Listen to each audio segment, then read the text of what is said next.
It was the one I could find that seemed to closely enough represent her.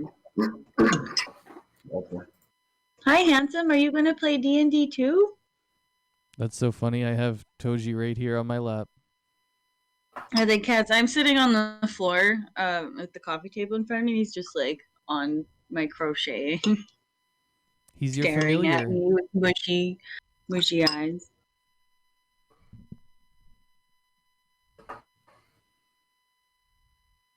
Yeah, so I messaged Azaius again this week to say if he'd be here, and he said yes. And I was kind of like, "Hey, you better be."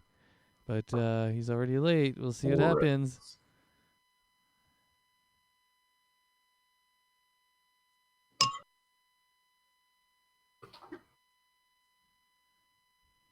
I guess I can go ahead and kind of give a backstory to you, Pixie Fire. I was just wondering, did you read anything about it, or how much do you know about this campaign? I haven't really read anything. I just like made up the character and was like, "All right, here we go." Okay, sounds good. So I'll just kind of give a nice quick overview of everything. Yeah, so basically my character, Cadril, is kind of like the NPC that is starting everything off. He works for a religious order that tries to preserve the balance between all the gods in the realm. Um, he was sent to this island because apparently an old religious cult called the Cult of the Summoners has arisen again, and they'd been doing a bunch of activities on this island. So he got sent here by his order, and if he first arrived in Alamar, which is a small fishing village off the coast on the east. And then he quickly found some adventurers to help him investigate the woods around the area, because he had found that there were rumors that these cultists had been out there in the woods. And after adventuring with some guys, we found some of these cultists, and we found out a bit more about them. We went to a bigger town called Candathan to get some of their items assessed and stuff like that to learn more information. And eventually we found out that there was a large gathering of these cultists in the mountains to the north. So we traveled to the mountains to the north to a dwarven town, which is what you see in front of you right now, called Ellandir. And we went up into the mountains, and we found some of these cultists. We found one of these summoning grounds, and that's kind of where it seems that they have been getting up to their old ways.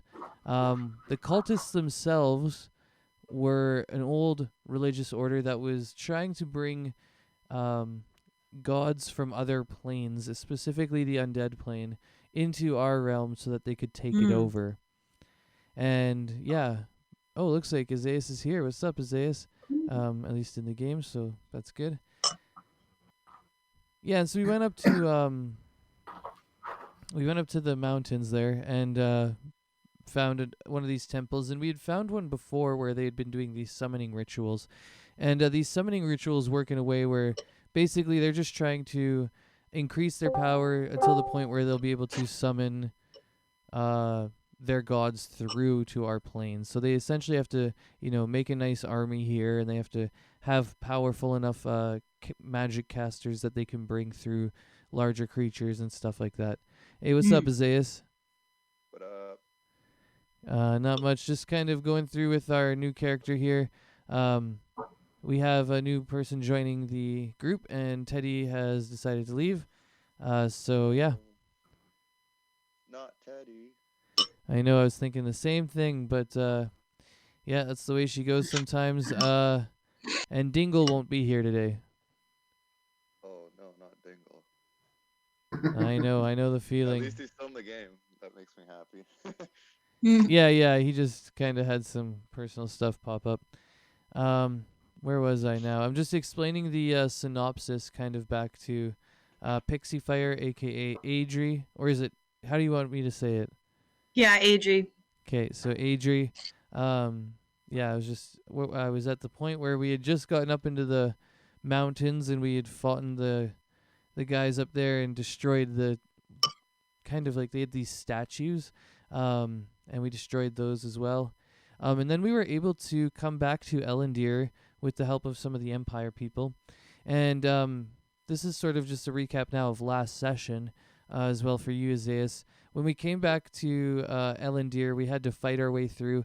We met up with some of the Empire forces that were coming up into the mountains as backup for Ixu Krupp, the lieutenant that we had met up with.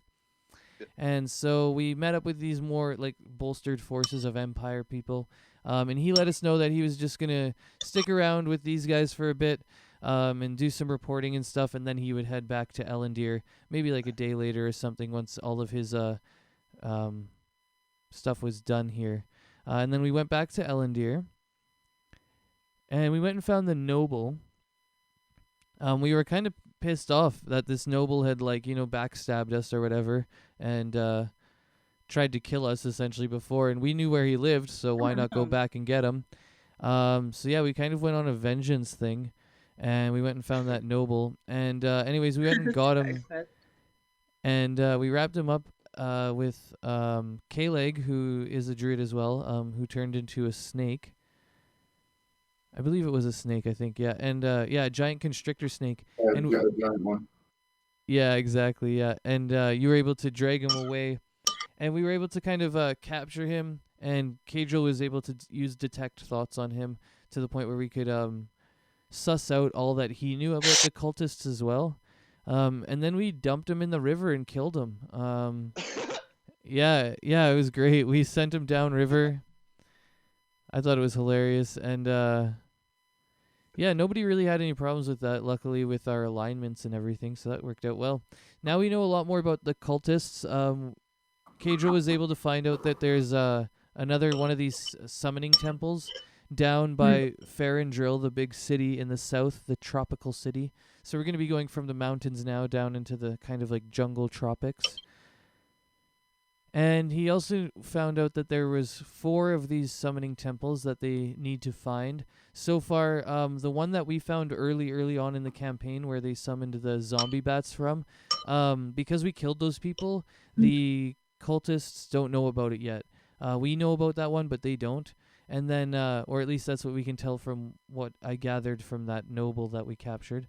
And then there's one down in Farandrill that they do know about that they're searching for in the jungle. And that's kind of where we were sort of headed next. But what happened was after we captured and killed this noble, we had to get out of town. And so we went and hid in the forests. But Dingle still wanted to figure out what was going on with his brother, Springle. So he went and snuck into the fighting pits. And yeah, when he got to the fighting pits, he found his brother there, who had become sort of this well-known fighter. And they kind of had a reunion. It was really nice, and Springle said he might join us later on, or he might come back to the noble land that they own, kind of like their farm, I guess it was.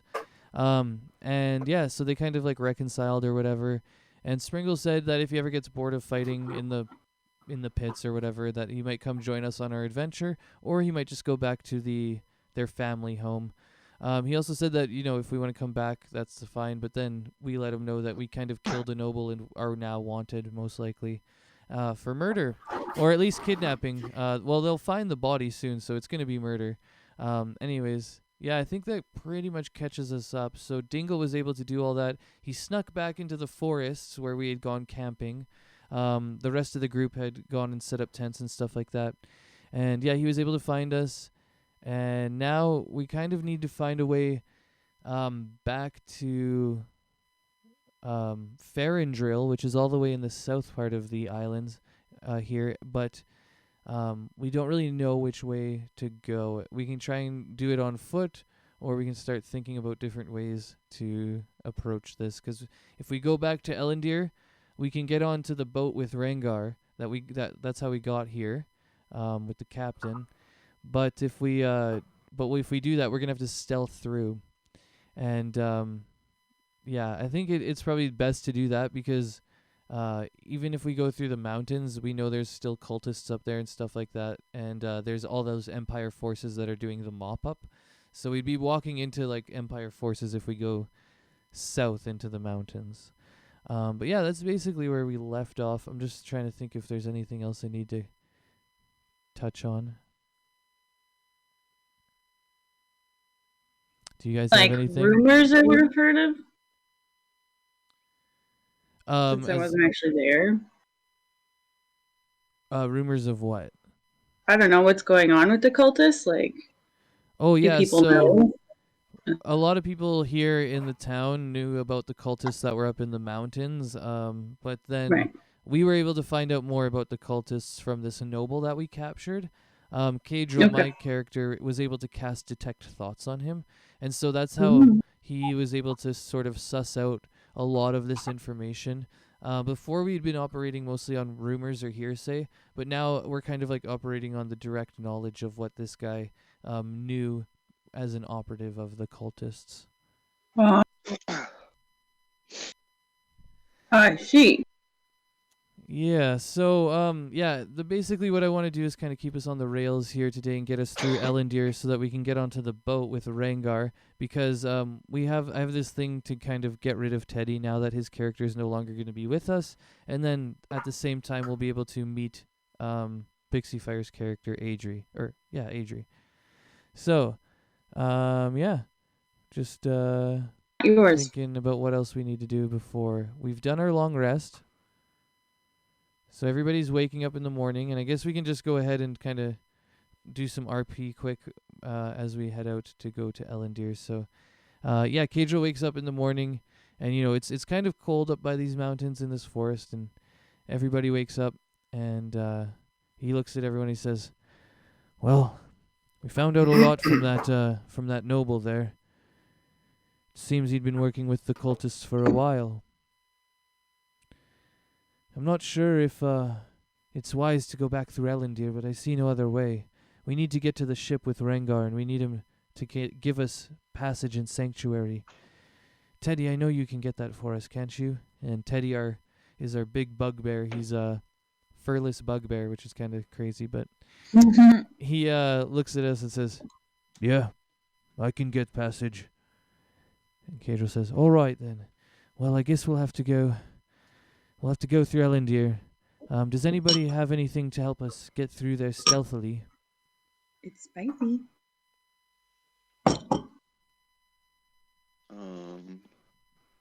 I still have. Let's see. Go ahead. Pass without a trace. Oh yeah, that's how we made it through the mountains before. So yeah, I think that's a wonderful idea. We could pass without a trace, hopefully through these streets, and we'll see if any of these guards will catch us on the way. But first, let's eat some food and pack up. And so Kadril kind of just munches down some rations and rolls up his bedroll in his tent. No! We're not doing rolls for HP yet. I'm gonna wait till level 10. Oh, I still have a level up that I have to do from last session. Oh yeah, you would. I'm just doing that while you do that. Alright, just take average though, don't roll for it. Oops. Yeah, I think from last session too. We did have a buy, so you can take time to go look through the buy. I'm pretty sure I put the money in your thing. I'll go check your character sheet. How much money do you have right now? 555. I don't think so. Did you put it in? That seems like what I had last time. Actually, I'm not even sure if I paid you guys. We just went and like fucked up the noble and then ran away. No, you haven't paid us yet. All right, But Kadril needs to someone pay you in guys. charge.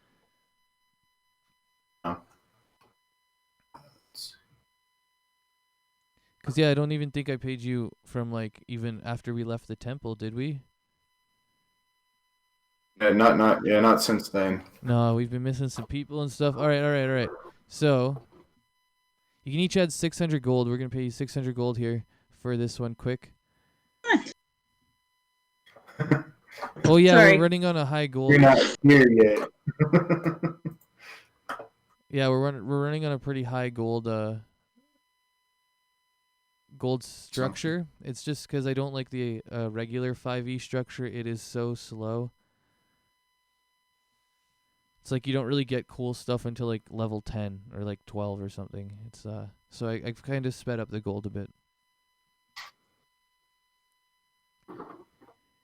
Yeah. So I also think I rolled for your gold there, Pixie Fire, and you should have like 800 now because I rolled a 1 to D10 and I rolled an 8 for you. So. Just rolling. Oh, what was that? The whole lead just rolling in it. Yeah, exactly. You'll be able to have a little fun with it maybe once we get to Farandril, the big city. Yeah. Yeah. Okay, let's start doing our heading out. Cadril's ready to go, and well, I've got my stuff packed up, boys. I think we should try and head back through Ellandir now. Are you ready? Okay. Let's do it. Let us depart. All right. So basically, the way we're gonna do this is we'll roll all the group stealth checks, all 5 of us, and then we'll add the pass without a trace, 10 plus, and then it basically goes against the passive perceptions of the Empire people. So let's start rolling, and it's stealth.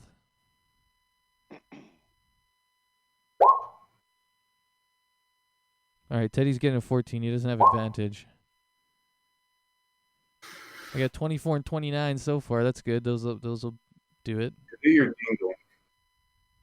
Oh, that was Dingle. Never mind. Wrong character sheet. I got too many today. There we go. There's Teddy's.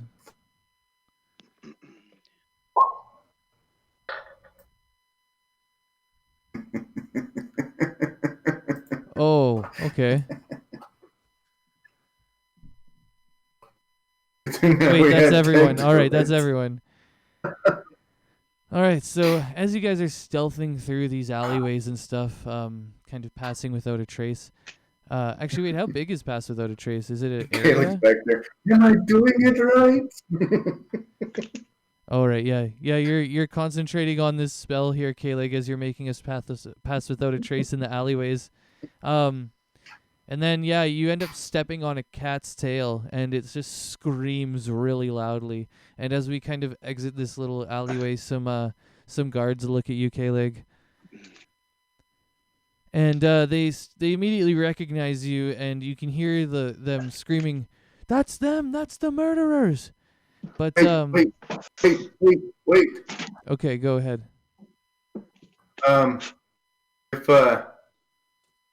If I were to cause such a ruckus, I think she would have turned into a cat as well.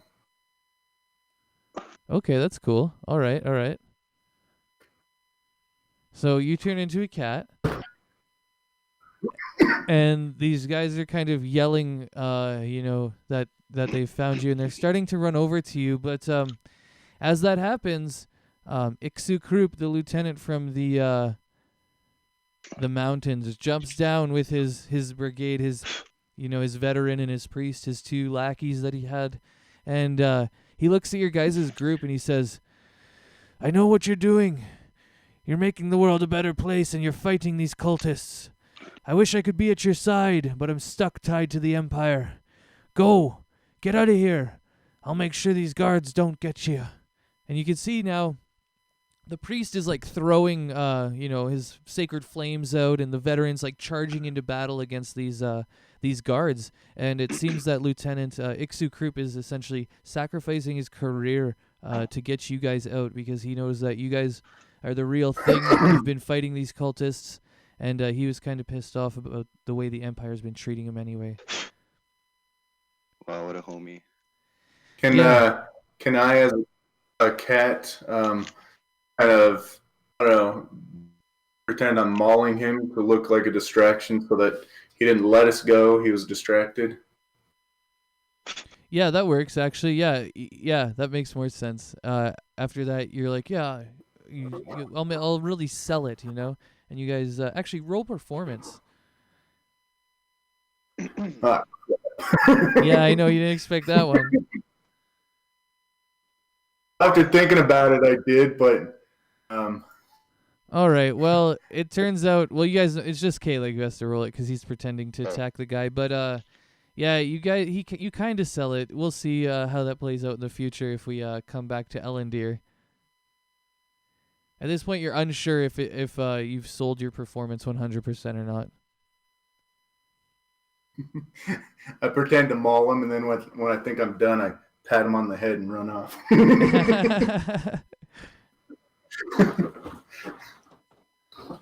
That's the negative too. Nice. Yeah, I noticed a negative too. I'm like, that's a tough roll. Okay, so now we've arrived. We've arrived at the docks. And we see Captain Rengar's there with his big old banshee breath, his nice boat there. And Teddy is kind of like in the lead. And as soon as he gets to the boat, the captain's there and he's like, Teddy, what's wrong? And Teddy says, quick, need passage, hide us. And Rengar looks to one of his little dwarven guys and he speaks in Dwarvish. He's like, uttering commands to him. And the dwarf kind of ushers you guys over with his hands. He kind of leads you down into the bottom part of the vessel, the Banshee Breath. I'm going to take you there right now.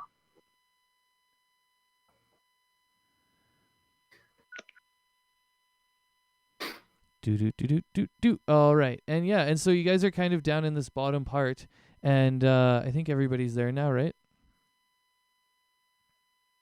Cheers. Might take a second. All right, we're on the boat. Now, the dwarf proceeds to move these kind of like these barrels here. And then he just like kind of points to you guys, and there's like this hollowed out space that looks like a false wall has been installed. And he kind of opens it up, and you guys all go in there and hide in this sort of like false hiding space. And smuggling. Yeah, Rengar comes down, and you can hear him shout through the wall. He says, "The Empire's never found this space in all my runs. You'll be safe here. I don't know what you did, but I'll make sure you get out." And Cadril actually casts another minor illusion behind the actual wall of the wall, so there's like two separate walls now. Oh, we are He'll getting never a call. find us. 1 sec, I'm getting a call here. Hello? That's me.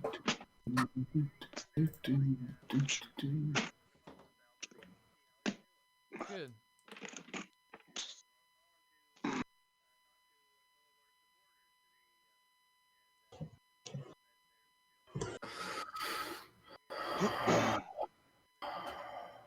Oh, definitely. Yeah. But I do have to go, so yeah, continued support 100%, but I am a little bit busy today.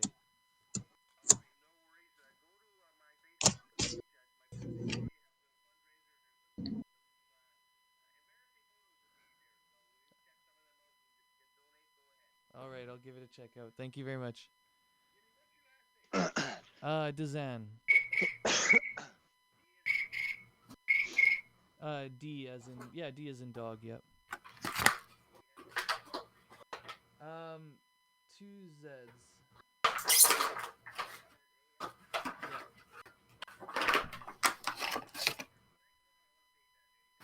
Alright, have a good day. Bye. Alright, I'm back. So now, yeah, Adri, you're on the boat, and I'm gonna put your token on there right now. So, as a cat, since I'm a cat, Yeah. I think I would have stayed outside of the wall, unless Cadril. Oh, okay, yeah, you can stay outside. I'll me. take you outside. Nobody's looking for a cat really right now. Or maybe they are. I don't know. We'll see. Probably not. Probably not. There's one woman that... Yeah, so you've seen these band of ruffians get rushed in here by the captain, and yeah, the captain came over and he kind of, whispered that, everything should be fine. And then, in about 20 minutes or so, not even, maybe more like 10 minutes, you hear a bunch of Empire soldiers' foots pounding on the Banshee Breath, and they don't go downstairs. You can hear them talking upstairs, and somehow Rengar smooths his way through it, and they don't even end up checking down in the lower parts. Yeah, so Rengar comes back down and lets you guys know that you're kind of safe to come out now. And Cadril comes on out and says, well, I didn't think it would be such a wild adventure just to get to a boat.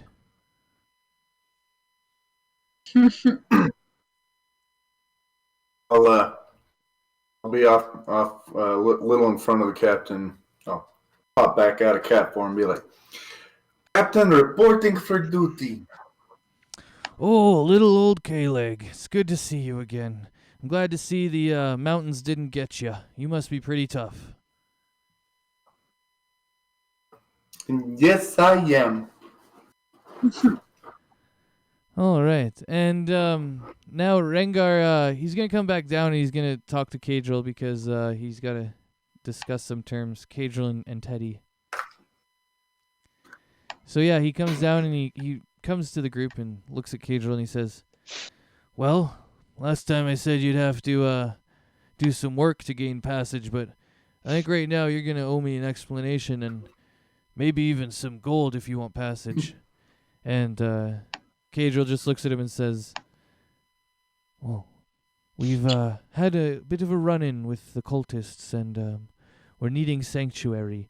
And then Teddy pushes him out of the way and he grabs Rengar's shoulder and says, brother, they tried to kill us, the Empire. But we were just doing our jobs. We need passage.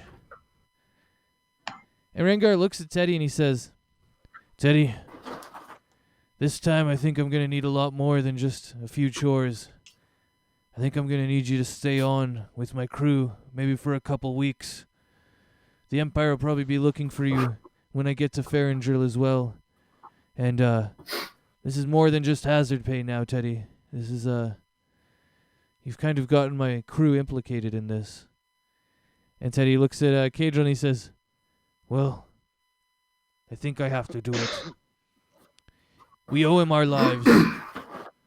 And it's not a big deal for me to join the crew. I've been a sailor before, and I will sail again.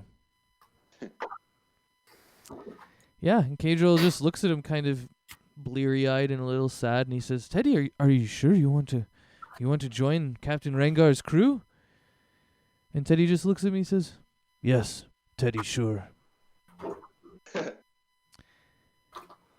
Teddy walks over to Rengar, and they do kind of like the grasping hands and shaking hands or whatever on each other's shoulders. And with that, he says, well, the debt is paid. I got one of the best crewmen I could ever ask for. Go ahead, stay here as much as you want. We're headed to Farandril, but I can drop you off wherever you need.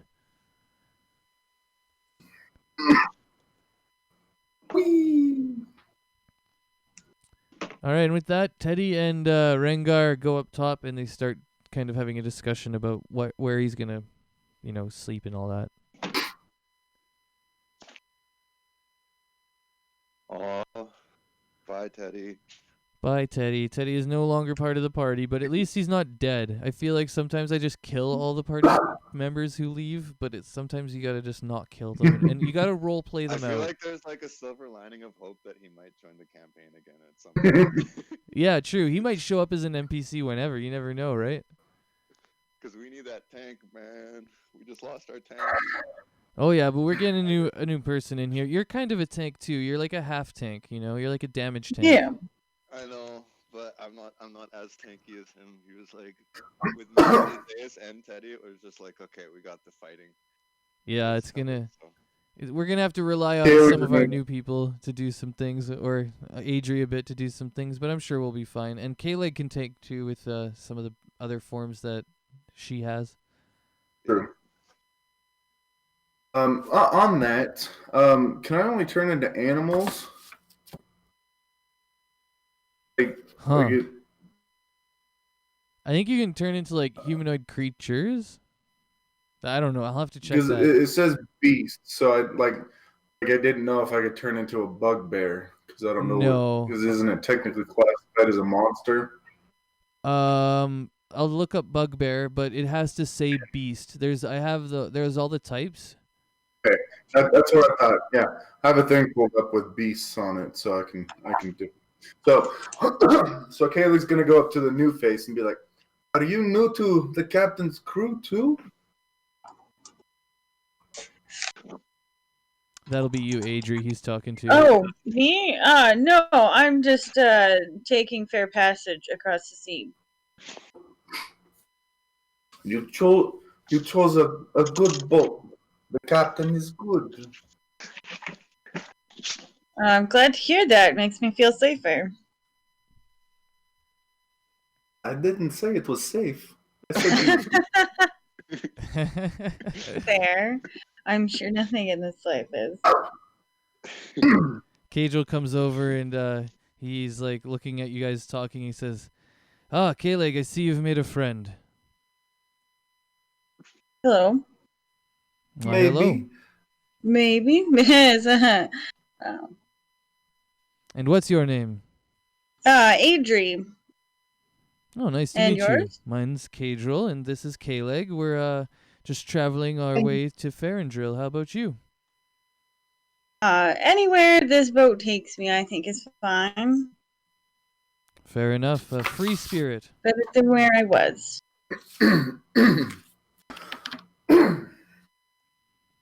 Well, and what were you doing before this?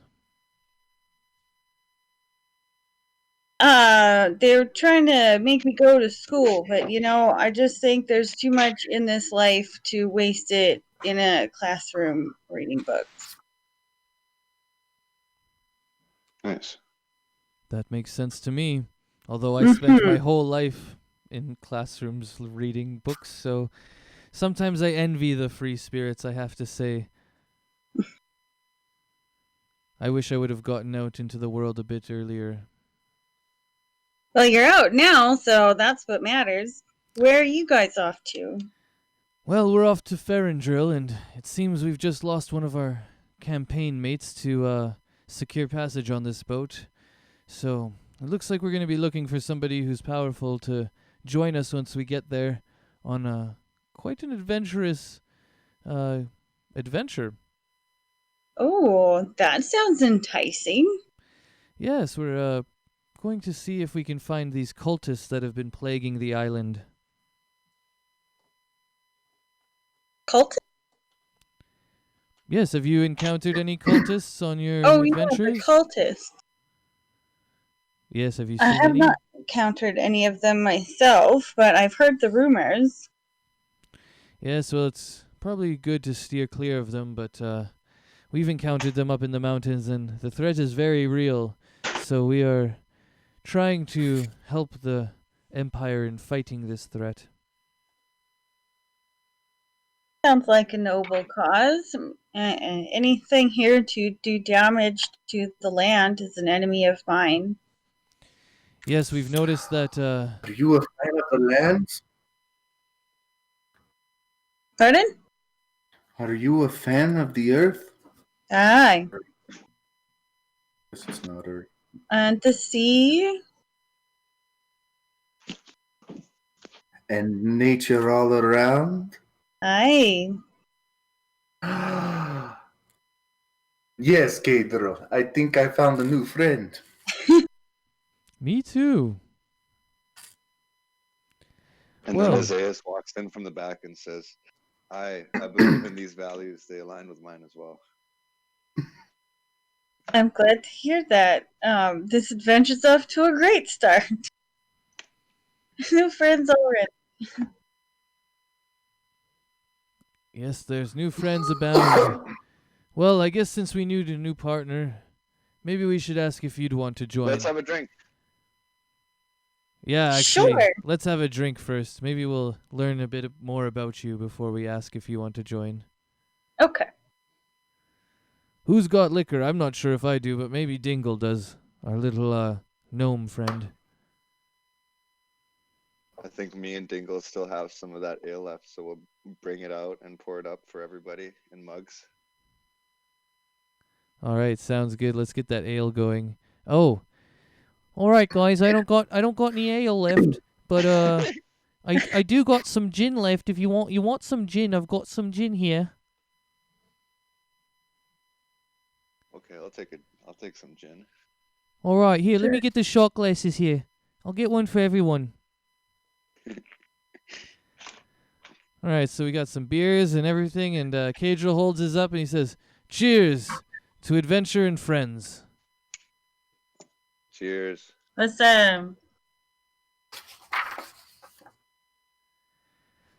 All right. Well, you said you're a friend of nature, and that you're looking for adventure.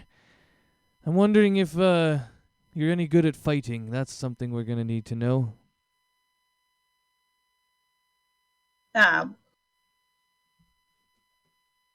to some degree.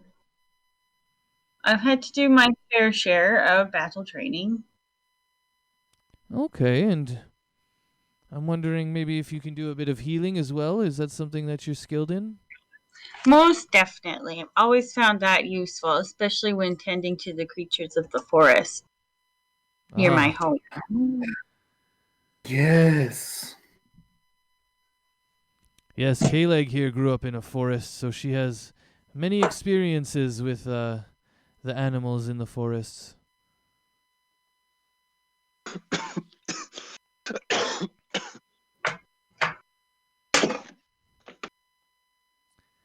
The forest entities.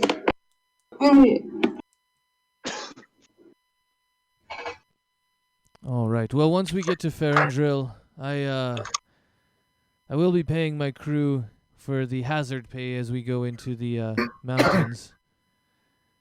Normally, I pay about 300 gold a day, depending on if we're traveling and if whether or not we're fighting that day.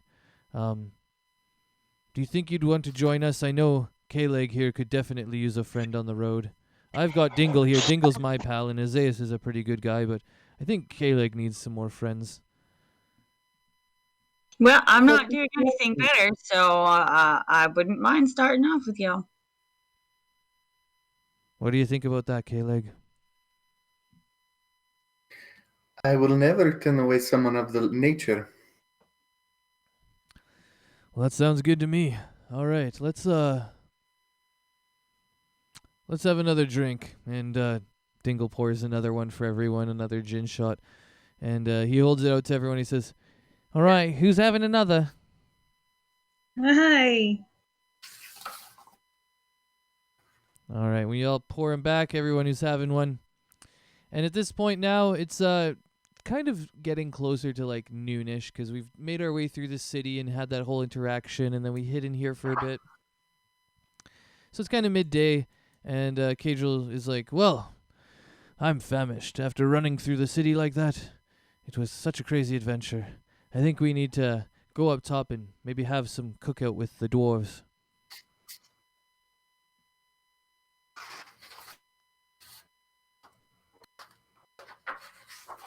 Okay. Yeah, so a couple of the dwarves gather here, and I talk to them in Dwarvish. I don't think... Wait, Adri, do you speak Dwarvish? I speak Dwarvish. Oh, yeah, you do now. Cool. So, yeah, I just tell them, like, hey, we should have some lunch and stuff, and they get their little, like, cooking gear out in the middle here, and we all start to have some lunch. Yeah, but I want to ask now, right now, too. Nobody's doing anything on studying right now. We don't have anybody studying books, or did we buy books last time? Also, Isaias, you would have the opportunity to buy books last time we went through Ellandir. Oh. Oh no, wait, Sure, never mind. We were there at night. So yeah, do you have any books? No. Okay, well we'll buy some when we get to the next town for sure. Or we don't need to. We've got a lot of languages already, so. And now we have 2 people who can do herbalism, which is cool. Is Adri what class is Adri? Is she a druid? Druid. Nice. Yep, she is. Maybe even give us a quick explanation of what she looks like. I know I've got the token there, but it's kind of small, so. Yeah, like I mean, she's an elf, but she's definitely not pretty for an elf. And just like very rugged clothing, very dirty skin. Like obviously spends a lot of time outside. Cool, cool. Dirty Wood elf nature and stuff. style. Yeah, wood elf style. Awesome.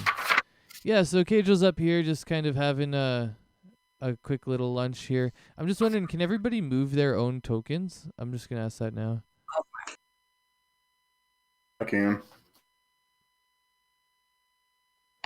Where did I go? Just that way everybody can move around the map as they want. There you go, yeah. Alright, cool. And Isaias, can you move yours? Yep. Am I- Sorry, I'm just like looking through the level up spells right now. Oh yeah, never mind. I'll give you some time to do that. Honestly, we should just take a little. Well, if you're doing it in the background, you're doing a good job. Let me tell you. Yeah.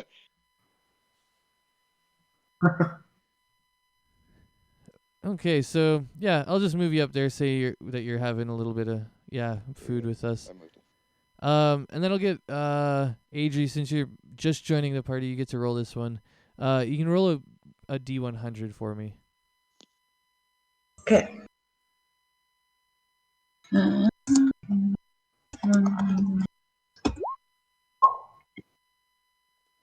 All right, we've had 72, I think, before, so that's pretty close. Maybe this is the same one we've had before. We'll see. Hopefully it's a good one.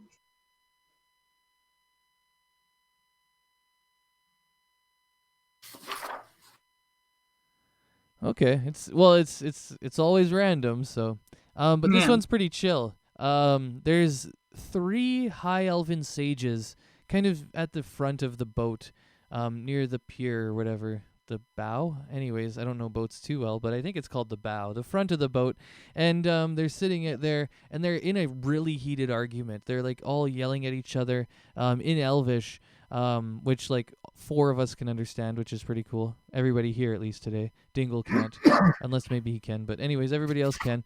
So we can all hear them clearly arguing about this, and it has to do with a love spell, and one of the sages keeps like arguing that this love spell is gonna make this girl fall in love with him, and the other 2 sages are trying to convince him that he's completely wrong and that this isn't gonna work. Yeah, and that's kind of, they're just like arguing back and forth right now, and they're holding the kind of spell scroll with them. They don't notice you actually, unless you want to go talk to them. Are they trying to cast Haley. it on Adri? No, they're just talking about it. It's just yeah. No, that would be interesting. That would be really interesting. They're like, damn, check out that. The druid, we gotta cast a spell. Look at that dirty wood elf. So Kayla's gonna be Kaylig, and of course go put her nose in it. Nice, sounds good. Excuse me. Oh, hello there. How are you? Oh, I am dandy, thank you. How are you? I'm wonderful. What can I do you for? I apologize. I overheard your conversation, and are you trying to use a spell to get a girl? You see one of the elven sages start to blush, and the other 2 kind of laugh, and one of them says, "Huh, yeah, this chump thinks he can do it, but there's no way that girl will ever go for him." I mean, even if the spell works, what happens when it wears off? He kind of looks at you like he's thinking, like he's confused, and he says, "Well, I figured she'd fall in love with me while the spell was active." That would be how the spell works, I presume. But when it's not active, and she knows that it was a spell, I think she would kill you in your sleep. You know, You might be right, little one. I thought maybe while she was under the influence of the spell, she might see through to the real me and somehow fall in love for real. But now that you say it, I don't know. I'm still on the fence. Roll persuasion. The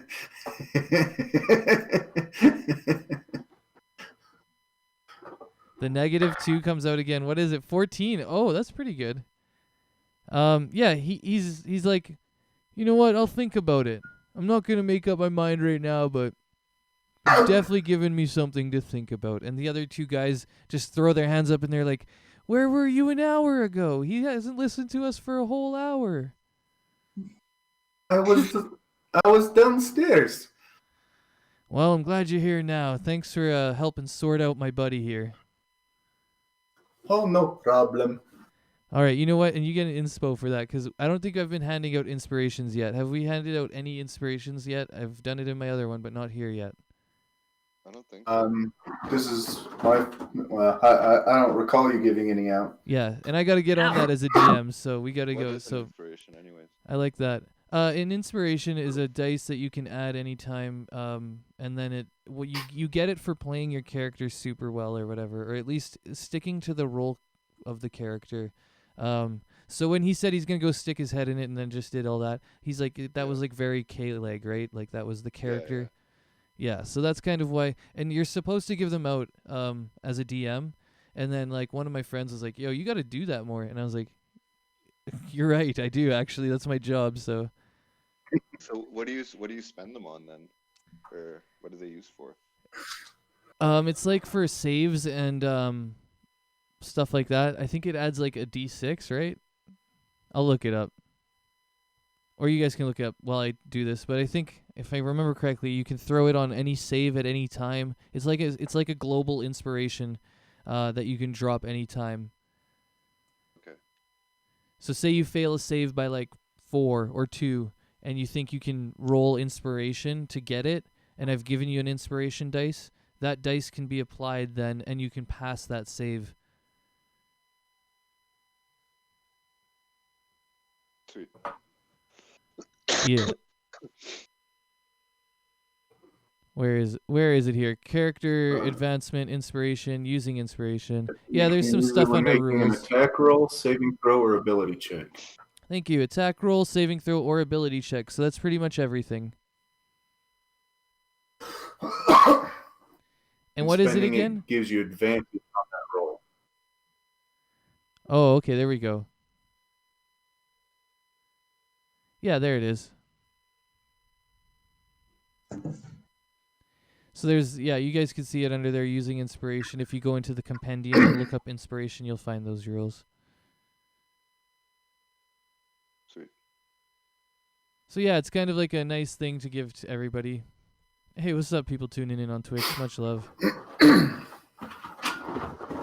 All right, so go ahead. Is the captain done talking with Teddy? Yeah, you can go interrupt them. Okay. After I'm done with the elves, she'll run over and be like, Blaze okay, it time, Captain, blaze it time, where blaze do it we time. begin? Well, are you asking where we begin for the adventure or where we begin for learning some new stuff? Yes. How about this? I'll give you my navigator's tools, and you can go and practice making some maps here. I've got some practice maps, and you can learn how to do the art of cartography, which is something every captain needs to know. Aye, aye.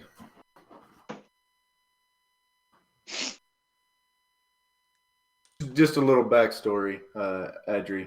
The first time they rode with him, she followed him all around and learned stuff about ships and sailing and stuff because she'd never been on such a big boat. So.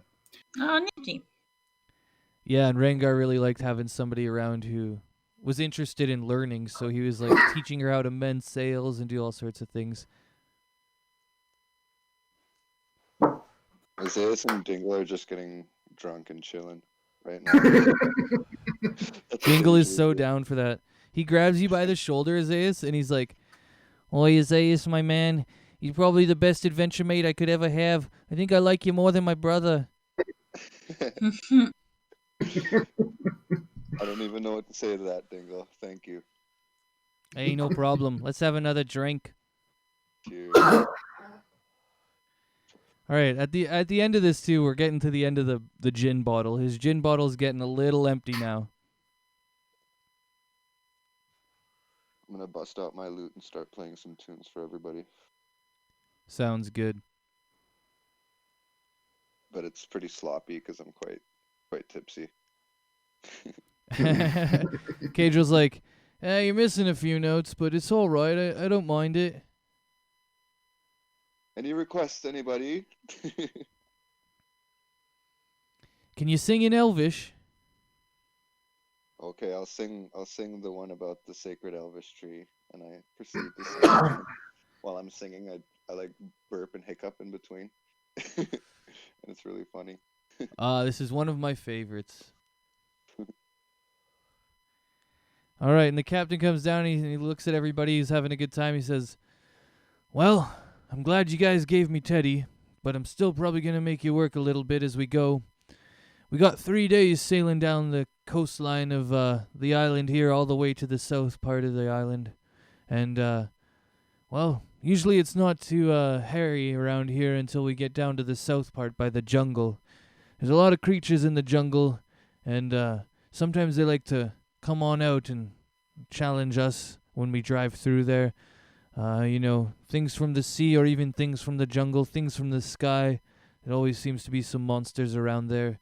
But these first few days should go pretty nice. And then after that, we'll be in Farandrill."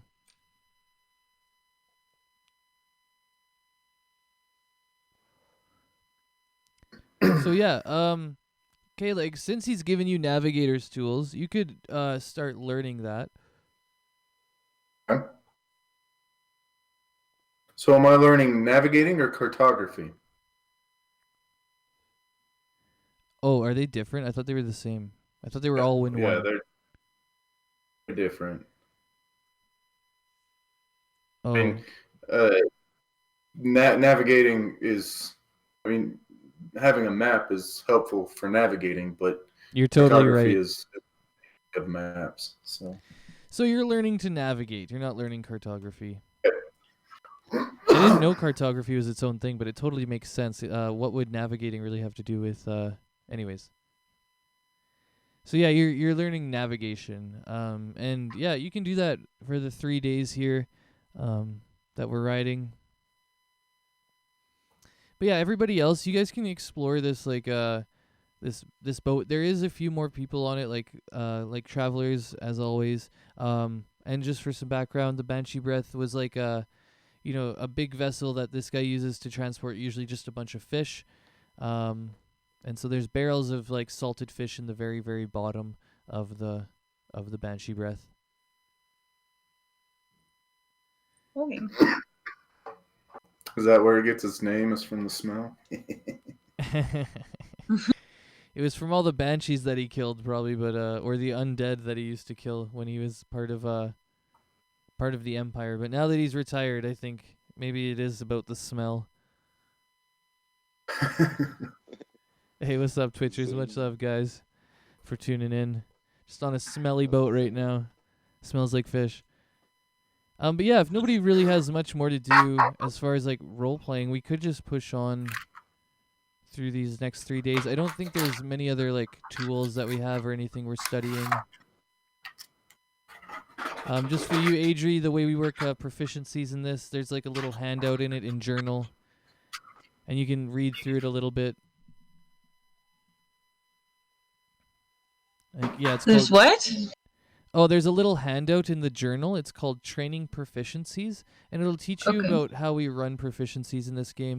So you can like learn different languages or tools or whatever. It just takes like a certain amount of time, and you have to have either the language tome or like the tools that are necessary that you're learning from. Okay, cool.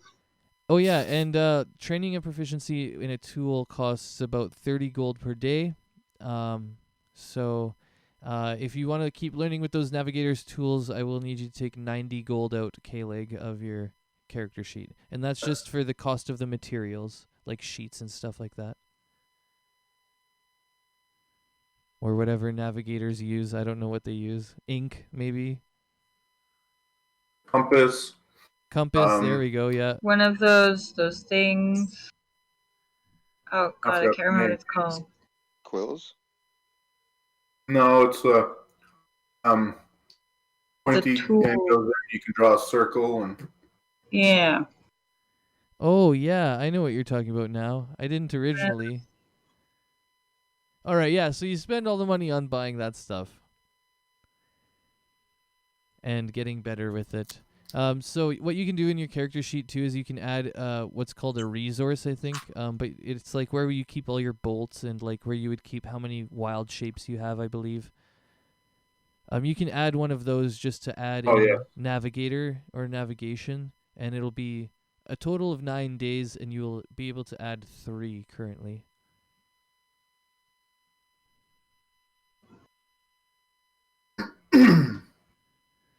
Now, just to check too, Adri, you are proficient in herbalism, correct?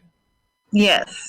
Word. All right, we do a whole herbalism thing here, so now I'm gonna run it twice every time we run it, so that'll be fun. Every time we enter a new area, we do herbalism rolls, and then you can spend them, all the herbs you collect, on you can either sell them for gold or you can potion makers can turn them into potions. Yeah, potions. Yeah, potions. I love potions too. So I want potions. most of the time we opt for potions, I have to say. Well, I want for no gold. I want to do cool stuff. Gold isn't cool. I want to do cool stuff. Yeah. Okay, so I'm going to say that we come to the... Oh, yeah, and we have to roll weather for these. So the first day was fine, but for the next 2 days after, I need to roll weather. I'll get K-Leg and Isaias to do it because we've already had a 100 from Adri. Hold on, can I just ask a quick question, DM? Have we encountered enemies that give us multi-attacks, like they can attack more than once in one turn? Not we have recently. We have, but not recently, I don't think. The last time I think was way back at the temple. I think it was like that giant ape thing, right? Oh yeah, the giant ape thing did too. Yeah, it does 2 fists. Well. Yeah, because I'm just choosing my defensive tactics opportunity. Because yeah, I can either get when a creature hits you, you gain a +4 bonus to AC against all subsequent hits. Yeah, I'm just gonna take that. Sounds good. Cute. All right, that works for me. And protection from poison, because we have someone with pass without trace, right? Yeah, we have. Yes. Nice. So I have a poison protection spell now too. Okay, roll weather. Yeah, it's 1 20 d20, or 1? just a straight d20. Oh, okay. 6 is good, 4 is bad. All right. So, and the 4 happens first. Okay.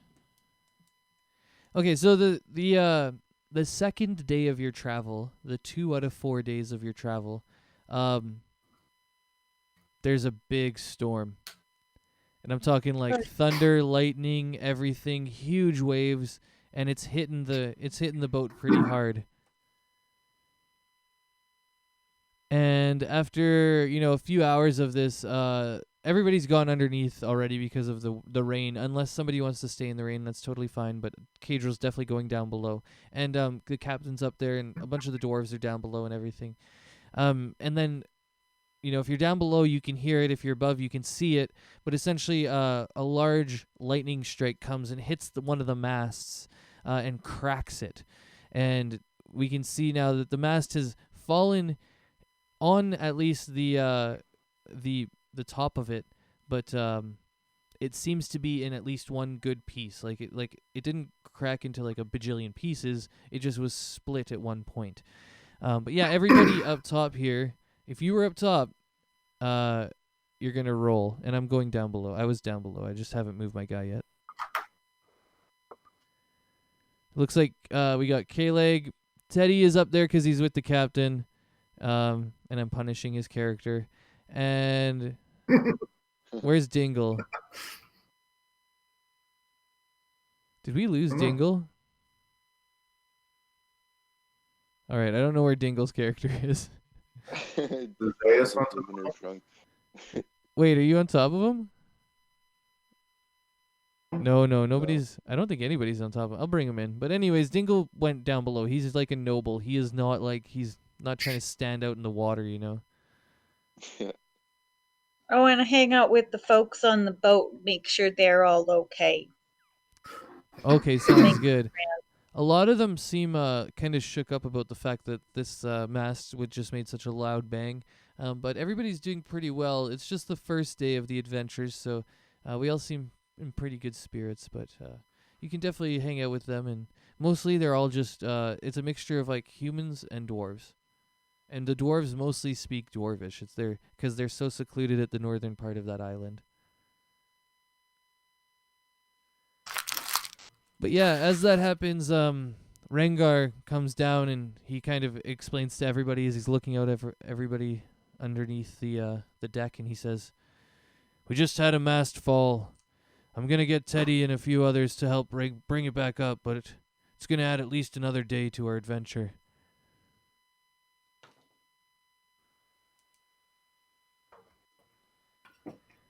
And yeah, Teddy and Rengar start to fix it up. Rengar, when he sees K-Leg over there... Oh, wait, we didn't even do the damage, but it's not going to matter because we're going to have a long rest anyways. But yeah, K-Leg, he sees you there and he asks, "K-Leg, you want to help bring up the mast? It's a job for strong creatures, but at least you can come watch." I can turn into a giant octopus if you need the help. "Oh, that's right. I forgot that you have all those powers. Well, you know what? We might need the help. We only got a couple big guys like me and Teddy here to do it, so yeah, let's see you change into this big octopus and let's get it working." And I go, poof. All right, and because you're an octopus and you have so many tentacles and whatever, you're able to actually do the job like way faster than Teddy and Rengar would be. So we don't lose a day. We'll say that you've done really good, K-Leg. Plus, you learned about how to fix sails and stuff before. You're becoming a regular old sea person. I'm going to be a sea hag. Oh, please don't go that route. All right, so yeah, we've got that up now. Good job. And now I need another one. Let's roll. Oh wait, we've got the second roll already. Oh yeah, and it was a 6. So we pass through. It rains again, but it's not. It doesn't damage the ship essentially. So now we've had 2 days kind of underneath the deck, and we're starting to feel a little tense and pent up. There's like sweatiness going on and some weird smells and stuff like that. It's hard to sleep sometimes, so it's getting a little bit discomfortable. If this continues on, we're gonna all gain a point of exhaustion. So I need one more roll to get to our 3rd out of 4th days. 1, 2, yeah, and then yeah. Actually, that would be. Go for it, Adri. Yeah, and that'll be you, Adri. Oh, is it Adri? It's all new and exciting because I've never left home before. Oh, nice. But yeah, you can roll a d20 to let me know what the weather will be like. Oh, another 6. Wow. Okay. So unfortunately, we take more rain, and we'll take a point of exhaustion for traveling through these really bad weathers for 3 days on this boat, being all locked up. Blech. And so if anybody needs to know how to do that or what it does, I think you can do it on your character sheet, but all it does is make disadvantages on saving throws, I believe.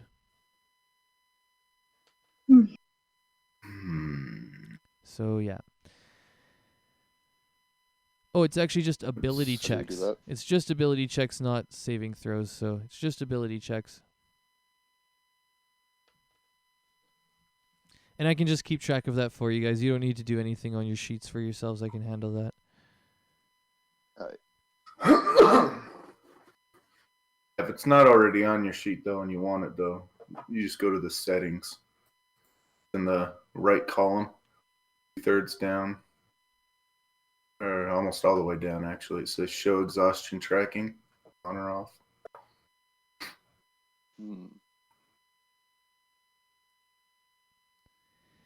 Yep.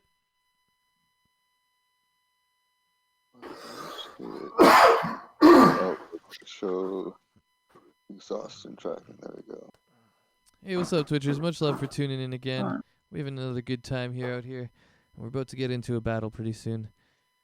So 1 exhaustion level we have? Cool. Yeah, level 1. So not too bad yet. Sorry. But we're coming into the last day now of our traveling on this boat. It's been 3 days, and we had a pretty crazy first and second day. And so, yeah, it's the morning again. And everybody's kind of just, doing their things. Keijo's going to go start up another kind of lunchtime thing with the dwarves because he really likes the dwarves on this boat. And he likes talking dwarvish to them. And you guys can kind of just do what you want for the first bit of this day, and then we'll get into some more stuff.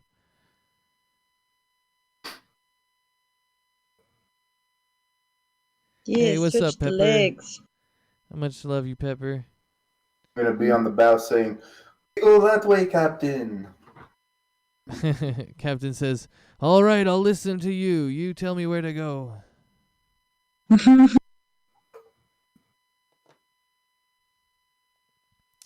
Yeah, Teddy's still just hanging out with the captain. He hasn't left the captain's side. These guys had a big bond when they first met, so now they're like best buddies.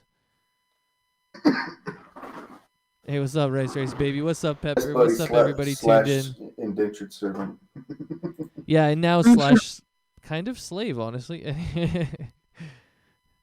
True. Yeah, until he pays off his debt. So indentured servant is a lot better, actually. But yeah, I'm just having some food down in the main area. What's everybody else up to?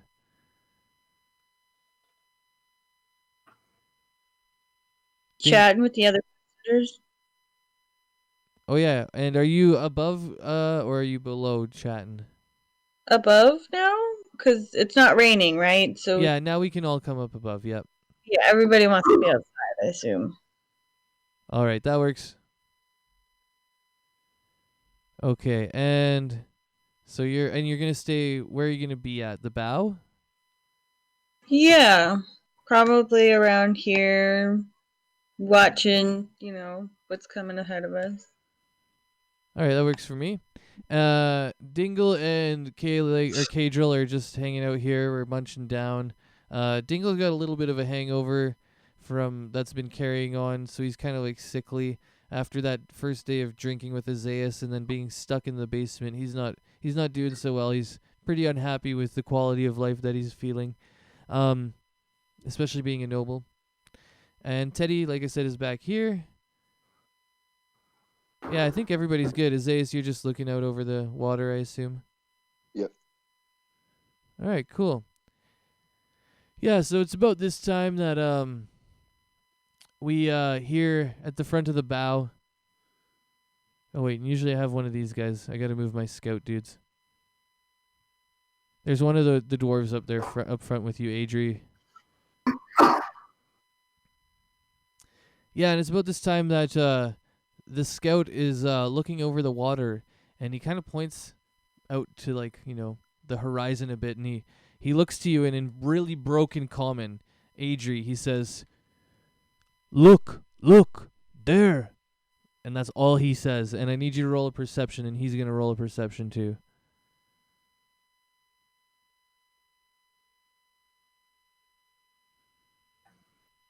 I think is wisdom This is perception? a dwarf, right? Does he not know that I speak Dwarven? No, he doesn't know that yet. No, definitely not. You could speak Dwarven back to him. Yeah, I definitely will. What am I rolling, or perception? Yeah, just perception.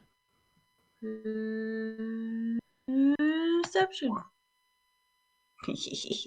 Nice. All right, so you guys can now clearly see, both of you, two large serpentine beasts moving through the water in a very snake-like motion. They're traveling towards you pretty fast, and they're about 100 feet out when you finally notice that there are these two. When you gain that perception, so.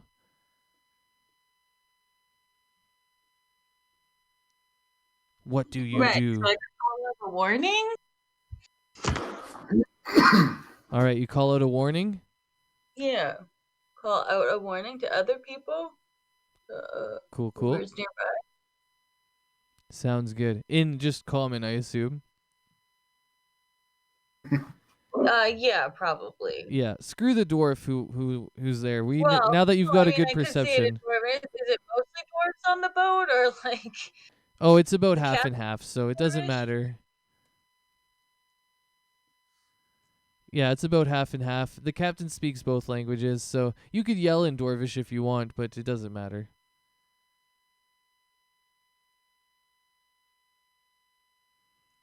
I can thank the dwarf and hanging out. Okay, cool. Yeah, perfect. All right, so yeah, you let us know that something's coming, and so Cadriel quickly stops eating and grabs his gear, and Dingle does the same. Yeah, and now that everybody's sort of alerted to the fact that something's coming, they've traveled quite quickly to get to this point. They're quite dexterous swimmers, and now they're kind of at the front of the boat, and they're just clamping on to the sides of the boat, I would say. Or at least you can feel that they're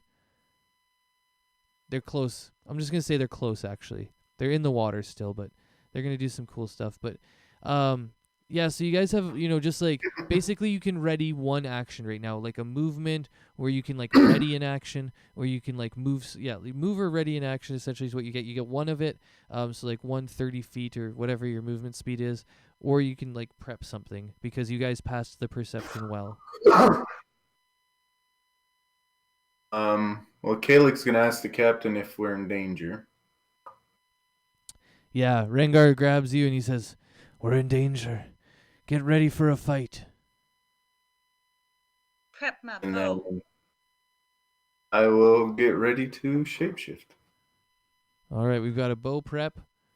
I'll prep my bow too. All right. Cadriel is gonna move, and so is Dingle. We won't be able to I wouldn't be able to hit them with my swords or anything, would I? Unless they not came on deck. Currently, not yet. They're heading towards the boat, and I've just kind of held them in a certain position until we roll initiative. So yeah. But what's gonna happen is they're gonna do something to get onto the boat, and then once they are on the boat, you can unleash with your swords for sure. Okay. Well, I'll just ready my weapons, I guess. Do I have to choose my bow or my sword? Yeah, I would say ready in action. They're gonna come from this sort of direction here. One sec. Okay, well, it'll be bow then. Yeah, cool. And I'm gonna get Dingle and Cadriel out of there because they're definitely scared little. They're the wizard duo, man. They're trying to get the hell out of there.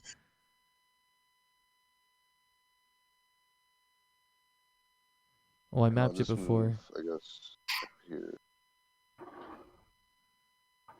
40 feet. Oh yeah, you're mobile as fuck. You can run it anywhere. I'm gonna go to the front here just to back up the two bows.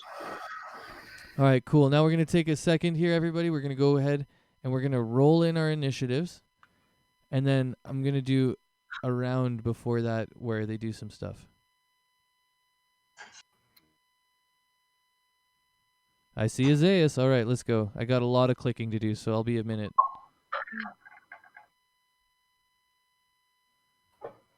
Don't forget to click on your token before you roll your initiative. Oh yeah, that'll be a thing. She got it. Word. Yeah, I think Adri, maybe you can let them know a little bit about your playing history, maybe, and even about the character. I don't know while I get these clickings out. But how long have you been playing? Me? Yeah, I was just wondering. Yes. Yeah, well, I've been playing since I was 18, so like 16 years, but I'm just not that familiar with Roll20 because it's been like 12 years since I've used it. Damn. So yeah, you're definitely a well-seasoned veteran. Yeah, I hate spells though. Yeah, I feel you on that. All right, I got a lot of clicking to do still.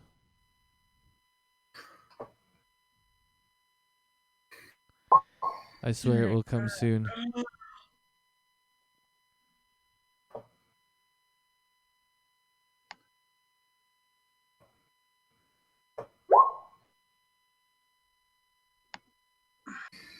Ooh, veteran coming up on top here. Oh, both of them. That's weird.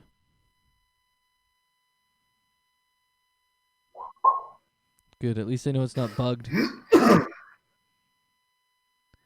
All right. We almost have everything, I think.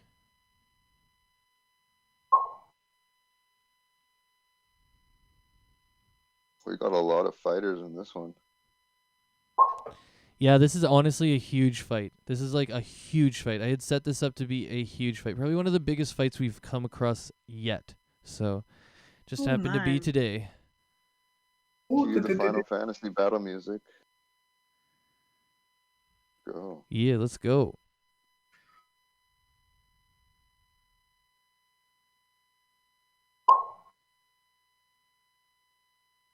What kind of a roll is 2.12?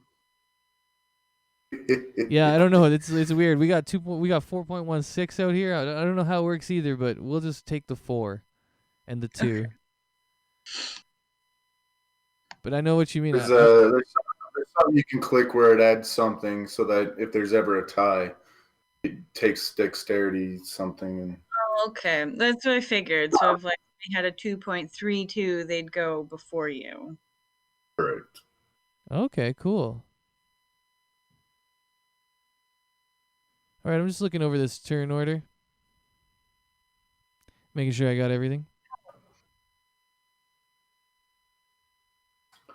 But I'm at the bottom. How did that happen? You and Teddy? Dang. All right, let's get these guys shown. And we'll start talking about what happens here.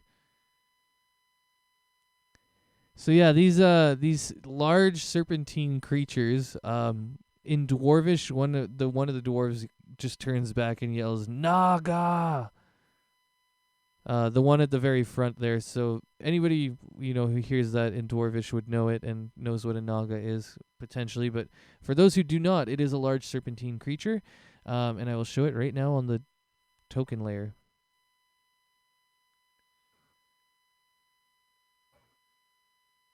Ooh. All right, so what's going to happen is they jump through the air like a dolphin does, or like, whatever kind of fish flies through the air you want to think of. But they do it sort of in their snake-like motion. And as they jump, they do this large arching jump. And this is where we get to unleash all of our readied actions, is while they're traveling through the air trying to land onto our thing because we passed a perception round. Good job, guys. So with that past perception round, I knew we had our two elven friends, our half-elf and whatever, holding actions at the front. So we'll go with Adri first. I think what were you holding? Oh, just a longbow shot or something? Yeah, just a longbow. Cool. And so they're traveling through the air. They're not like right beside you right now. They're still out in front. I'm just going to put them there because that's where they end up. Wait, what's traveling through the air? Oh, the snake things? Yeah, the big snake things. Sorry, okay. I'll make it a little bit more obvious by putting them in the water again. So they're jumping from the water onto the deck. They're trying to do that essentially. Okay.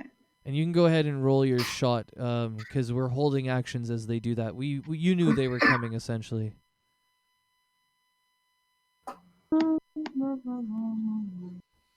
Yeah, big shout out to the Twitchers again. Wait, it says short bow on here, but I want a longbow. Okay, I'll give you the longbow. You can do you know how to do that? I can help you out. Not really. Okay, so in the compendium is where all of this stuff is. It's right beside the journal tab at that top. It's the eye with the circle in it. And then you'll find you can type longbow in it, and it'll be under items. I'll open up your character sheet and I'll just dump it in there quick. And then. Okay. But yeah, I'll explain it at least. When you go into your character sheet, you can delete. You can delete the short bow. So I'm just getting your character sheet right now. Let me do that. Delete. I guess I should have double checked those attacks before. No problem. So to I should have delete a it. staff in here too. Oh, you don't have a staff? Yeah, there should be. All right, you can dump that into. Actually, you can just go ahead and do it. So, yeah, the short bow. To delete it, you'll press the plus at the bottom. That's across from the lock. Oh, it's Yeah. to delete it. You click the lock. Oh, I mean the Yeah, lock. I deleted Sorry. it already. Oh, okay. And then okay, so then you can go into the compendium, and which is the eye with the thing, and then you can type in Longbow. yes, and then you can drag and drop it into the equipment. Oh. Whoops. Make sure you're grabbing the item, not the proficiency. Oh yeah, Okay. that's true too. Yeah, make sure. Yeah, thank you. Okay. It took me 20 minutes the first time I tried doing it. I've definitely done that multiple times. Yep. Why did I unplug the mouse? Taking so much time. Well, she's looking for her mouse cord. Did you say they're jumping over the boat or onto the boat? They're jumping onto the boat. Okay. Because they don't have arms, they can't climb, right? So they have to like fish jump out of the sea onto the bow. Hey, where'd it go? Hello? Hello, hello. Hi. Hello. You my might have. character thing isn't coming up. There it is. Okay. I got it. We're okay now. Okay, cool. No problem. Actually, while we're doing this, Isaias, you can drop your shot. Good. I got it. Oh, shit. Yeah, there we go. Decent. That's a 24. Definitely hits, too. That's definitely a hit. 24 is huge. Which one are you hitting, the right or the left one? Yeah, which one are you aiming at? Right one. Okay, I'll aim at the I'm left on the one right then. side of the boat, so I'll aim for the right one. So mine probably don't hit. Wait, you rolled a 27 right off the top, though. Oh, I guess so. My first one hits and then my second one doesn't. Yep. So, the crit hits. And then, Adri, to roll your damage, you go to that 24 that you rolled, and right below it, you can click on the longbow word. And the word, if you click on the word, it will roll the damage for that. Oh. There. There we go. 2 + 2. All right. So the one on the right has taken some damage, and the one on the left has taken some damage from some bow now. Some bow action. Some arrows have pierced it, and you can see it wedged in between the scales.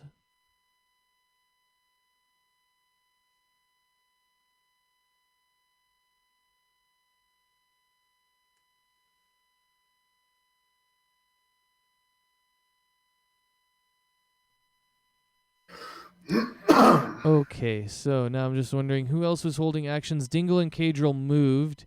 Teddy would have actually moved up. I forgot to do Teddy, so I'm gonna move him up because he's our tank.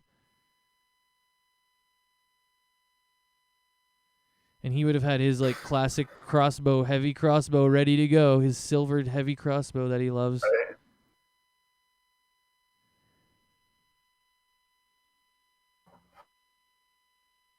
I think that's 85. I think he has like 100 and some on it, so let's go.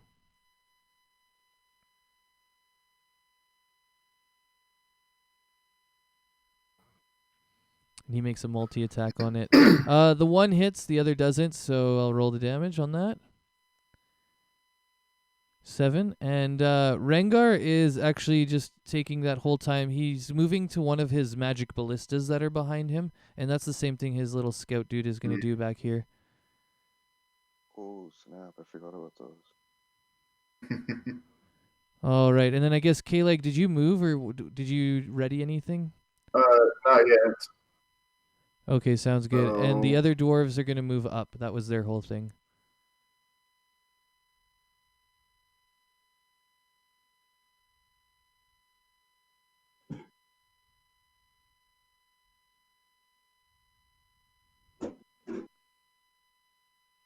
Oh yeah, and I forgot the one veteran at the very front. He's gonna take a couple shots at the one Isaias took a shot at. So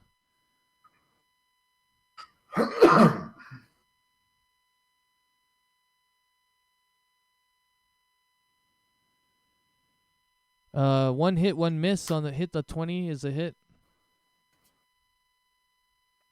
and I only take the 8 because it's not a crit. So we've got 8 more to the one on the left.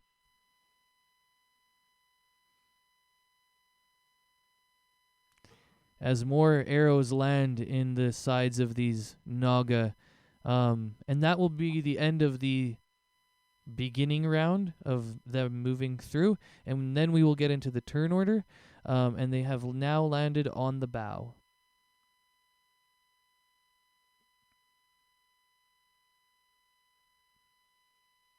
Oh no. goodbye, Naga.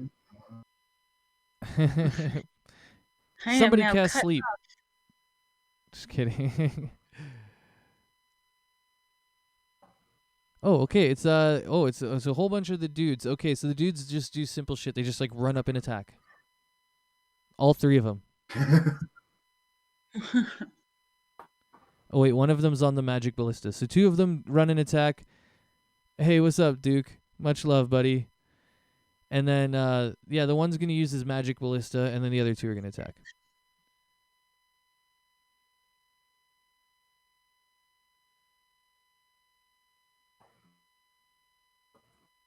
I'm just trying to find. Oh, there he is. He was hidden under part of my thing. Okay, so the one on the left is getting attacked.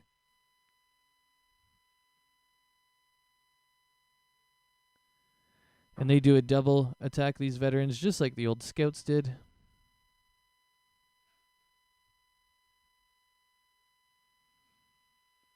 And we got 1 hit through there, and let's see the damage. For a nice 12 damage. All right. 12 plus 3. The next one is the one that's right beside him. He's going to go ahead and do his stuff.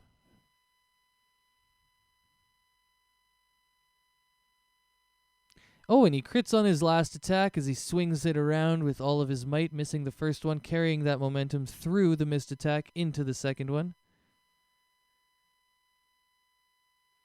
And he hits for 8.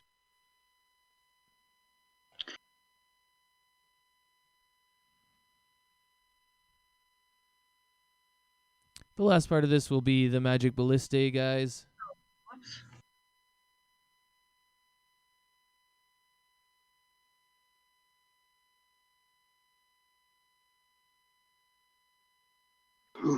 Let's see the damage here. It's taking a sec. Oh, I was on the wrong page. Never mind. It's doing fine. There we go. We've got 11 more damage coming through. All right, and the one on the left now is pretty bloodied. It's taking a lot of damages, and it's not feeling the best.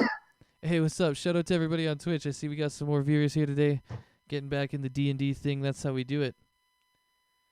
But yeah, now it's Adri. You are up next, and I see... are you casting Entangle? No. Okay, no problem. No, Let me that's know what's not up. what I meant to do. I just accidentally clicked it. I wanted to put the bow away and grab my normal staff and then cast a spell. Casting time 1 bonus action. So I think that would take up my whole turn. If I did the flame blade. So, what's your action going to be? I want to put the bow away and grab my staff. In mine, I don't actually count that as an action. Okay. And then I want to cast this one. And Welcome to the banana world. that one. Gravity is the most powerful at the middle. Does it do anything? Does it do anything? I'm not seeing it. I'm not seeing it either, but what are you trying to do here? I'm trying to cast Flame Blade on my staff and turn it into a sword. Oh, cool. Then I think you can just ping it out into the chat with the chat bubble. That's what it is. That one. Yeah, cool. So now, Oh, cast at what level? Okay, it's asking me to cast it at a level. That's why it hasn't popped it out. Oh, yeah, we do that all the time. Look at minimize that. Cast level 2. Submit. There we go. Beautiful. All right. So Okay. I am not familiar with this spell, so I'm just taking a second to read it. But at second level, you will add another d6. Oh no, it's just cast at second its normal way. All right. But it's just 3d6 fire damage. So can I still attack the thing? If you can get, yeah, you're right there. So yeah, you've bonus actioned. Awesome. Yeah, you bonus actioned, so you're ready to go. You can go ahead and attack it now. Okay, wait. How do I do that though? Okay, Next so answer. I will get you to go to your sheet, and then in under, not on, it won't be on spells, but it'll be on core, and you'll swing your. I'm just looking for your melee weapon. Oh, we didn't add a quarterstaff. You have to add a quarterstaff. Okay. Because it's not actually a quarterstaff; it's a normal staff that I'm turning into. Oh, I a see weapon. staff. Yeah, never mind. Okay, yeah, no, that's fine. So then, But I still have to roll an attack, right? So yeah, should I roll just your dagger attack. Roll your dagger attack. roll my dagger attack? Okay. Yeah, you can click dagger, and that has all your proficiencies and everything in there. Okay. Nice, 16. But unfortunately, the armor of this large Naga is really, really thick. Its natural armor is very chitinous, and it does not penetrate. But it's magic. Fire magic. Oh, well, in that case. Yeah, well, in that case, no, I don't think that does anything. Yeah. So, with that, good try though. These guys are definitely hard to hit. We've been rolling high 20s up until this point. I think 16 was like one of our lowest ones. So, we've been getting kind of lucky up until this point. Oh, now it's the Naga's turn. Yes. Time to bring the death. Boys, she'll chew you up. Where the fuck is Teddy? All right, right around Teddy. On the other side of the boat. That's fine by these guys. They've got a lot of armor. Plus, they can't cast things too close to themselves. Yeah, 10-foot radius. Here we go. We're going to hit some shit right now. Magic. Yeah, these giant Nagas can cast magic, and they don't need any somatic components, which is like the hand gestures, I think. All they have to do is say the words, because they're like crazy. Here we go. So I'm just gonna map out where this all lands.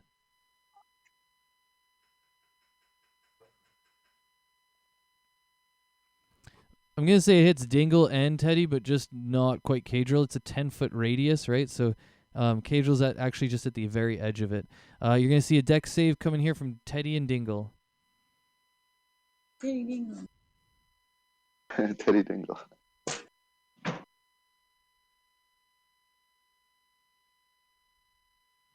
Oh, and I think... Never mind. Yeah, let's go. Ooh. 14 against a 16 fails. Mm. Teddy can take the damage. Yeah.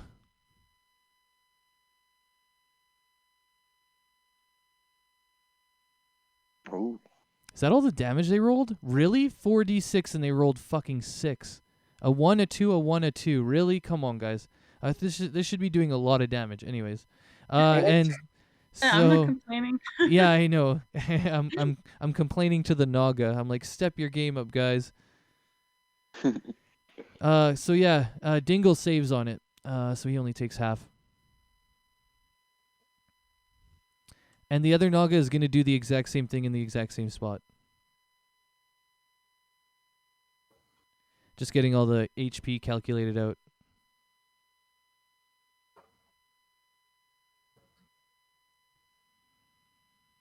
All right, so Teddy's taken like, a good chunk.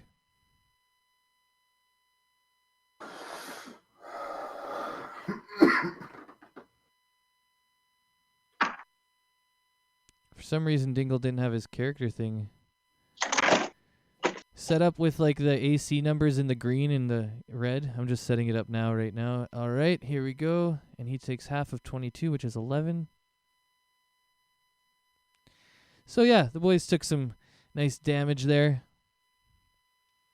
And we're going to see another strike come down. We'll hope maybe this will be more damage, like 2 16s.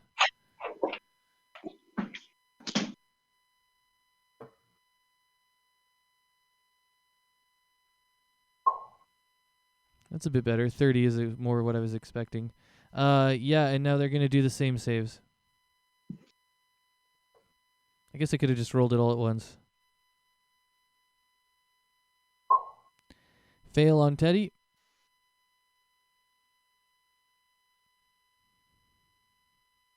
Another pass, really, on Dingle. How is he doing that? He has a 0. He just rolled 2 18s, lucky bugger. Lucky bugger. So unlike his character build to be throwing those. No doubt, right? It's so weird. Anyways.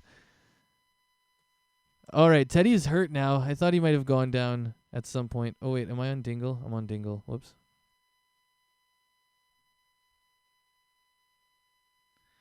Oh, this is a lot of health. All right. So, yeah, Dingle's hurt a little bit too, but he's looking better than Teddy is. And just to confirm, you guys can't see the hit points for these guys? Not for them, no. No. Okay, then I'll give you more of a visual explanation of what they are looking like. Teddy is bloodied heavily, and he's looking near death. And Dingle is bloodied, but not heavily, but he's taking some damage from this fire. They're singed, they're burned, skin's been burned off. Luckily, Teddy himself is a hairless bugbear, so there's not the smell of that, like that rancid smell of burnt hair. But anyways, that'll be their turns. They're happy with their damage. Well, I'm not, but they are, I guess. Anyways, who's next? Oh, we got another scout. And then it'll be Azaius after the captain. Okay, scout and missiles, let's go.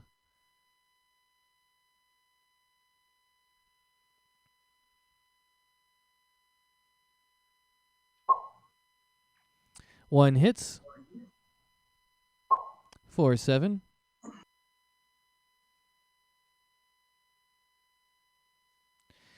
And just to let you guys know, this guy on the right hasn't taken much damage at all other than arrows. That's the first kind of slash we've landed on him.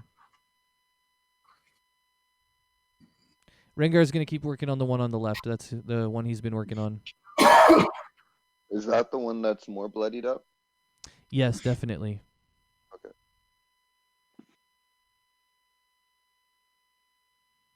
Oh yeah, it's small ballista. I went to the wrong one.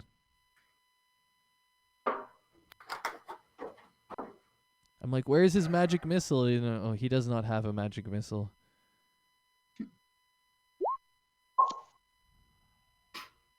Oh, wow. Almost max damage on that. Crazy. So, 14 pumped into the guy on the left.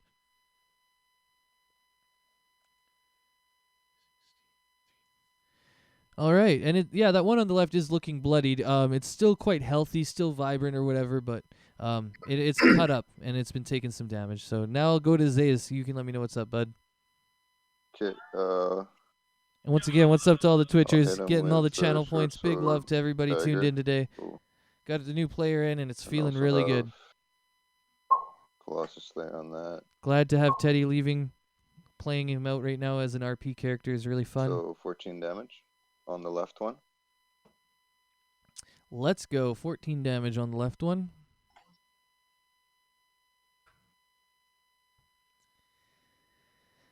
Cool, cool. And do you get extra attack, right? I used the short sword that hit, the dagger missed. I just don't know if I should cast Colossus Slayer on the left one or the right one. So I'm probably just save that for the right one.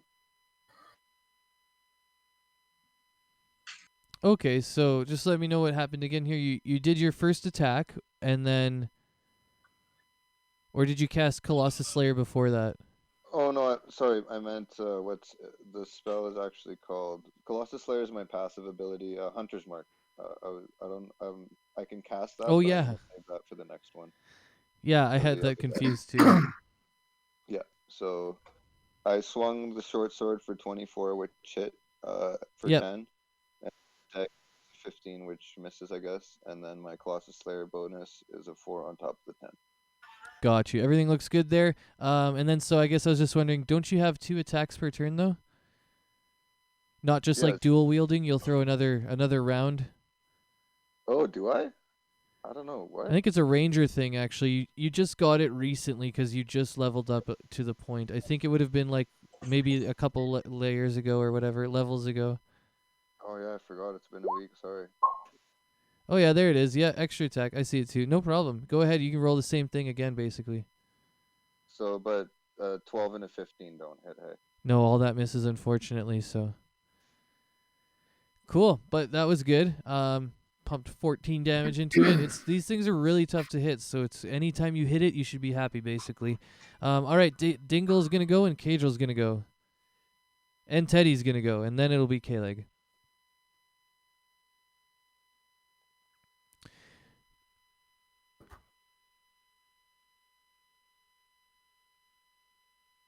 Huh? Dingle's got a lot of people there. I think I'll throw something kind of just straight. Maybe magic missile because it's gonna hit no matter what. Yeah, we're gonna pump a magic missile at level 2. Oops. Oh yeah, that means I add one more. Okay, let's go. All right, there we go. 7, 9, and 11 for Dingle's turn, and then he's gonna retreat more further back towards the captain.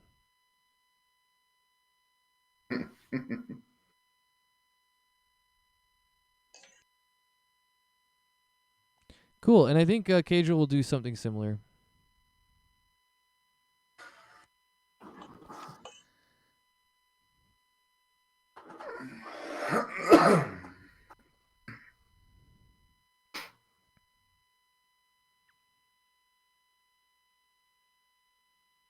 Actually, at this point, he's gonna cast sleep, and we're gonna try and do it at a high level. Probably level 4. Actually, I did get polymorph. I'm not used to having it, and I might use it right now. I'm just reading on it quick.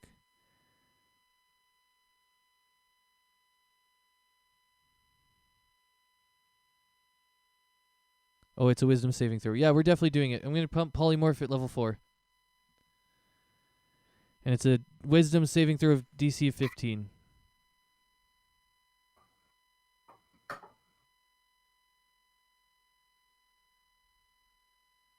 Oh.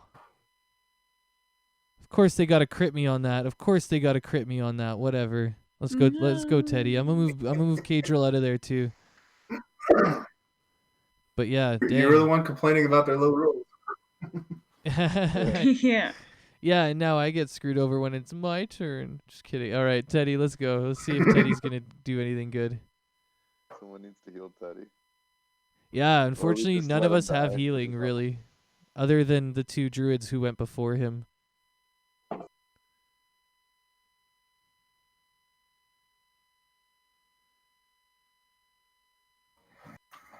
Ooh. What?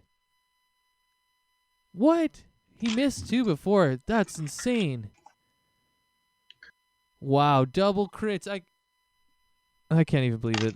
I can't believe that. That's crazy. All right, let's go. He's actually going to like melt this guy probably. 20 and 34. Oh, he's still got lots of health. These are huge creatures. Not like by size, but health pool. But yeah, with those, I mean, the way I'm gonna say it is Teddy just pumped 2 shots directly into this Guardian Naga's eyes, and the bolts are like literally moving around as it's trying to move its eyes around and like reposition its eyes. You can see them sticking out. Cool. And you know what? And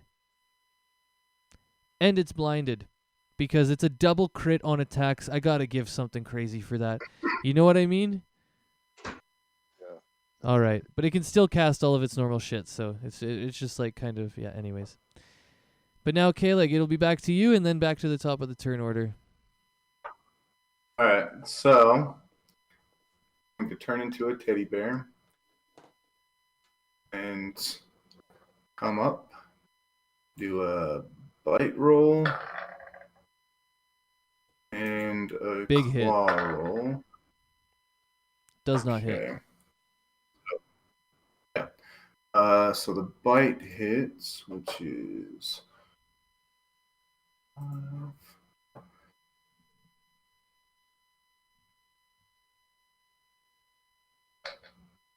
9 damage.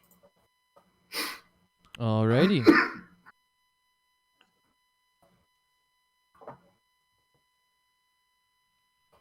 Yeah, and that one on the right is still, it's taken some hits, but it hasn't taken any big hits yet, so it's still looking very healthy. Right. All right, let's get back to these scouts now.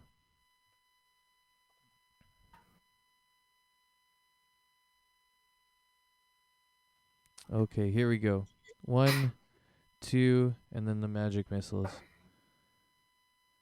4 long swords and a magic missile.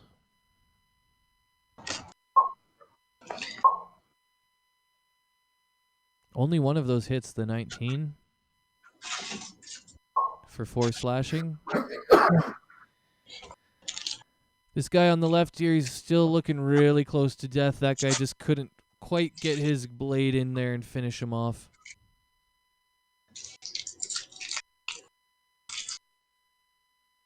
The small ballistas probably will. 7, 11, and it does it. So you see the one on the left now has collapsed, and as it does that, it slumps off into the side of the water, and it starts to, like it's being disintegrated. It starts to like evaporate and bubble, and start to like in the water. You can see all these gases being released, and all these bubbles of gases bubbling up, and it's making this sort of sickening sound as it's screeching and dying. And sort of just kind of evaporating into like this shell. All of that's sort of being left is a shell. And yeah, and as the banshee breath pushes on, the corpse of the being is washed away essentially.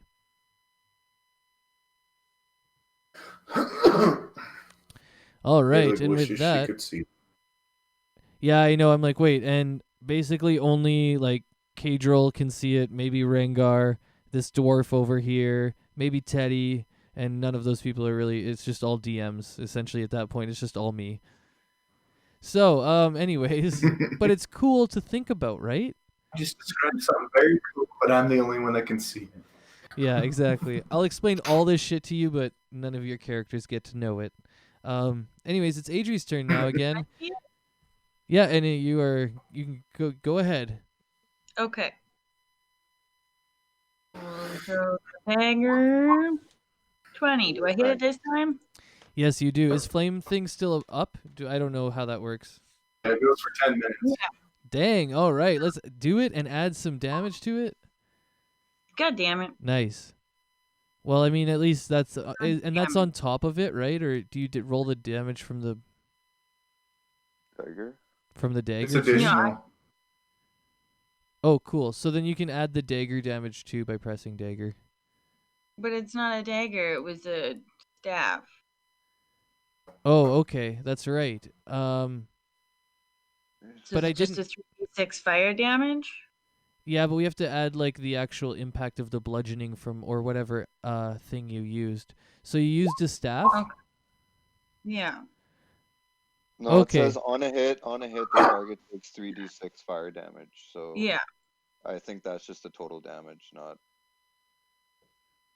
Or no, it says on a hit. Yeah, so it takes the hit and then it takes the fire damage. So. Yeah, Yeah, it's yeah, I assume it's very similar to Shillelagh.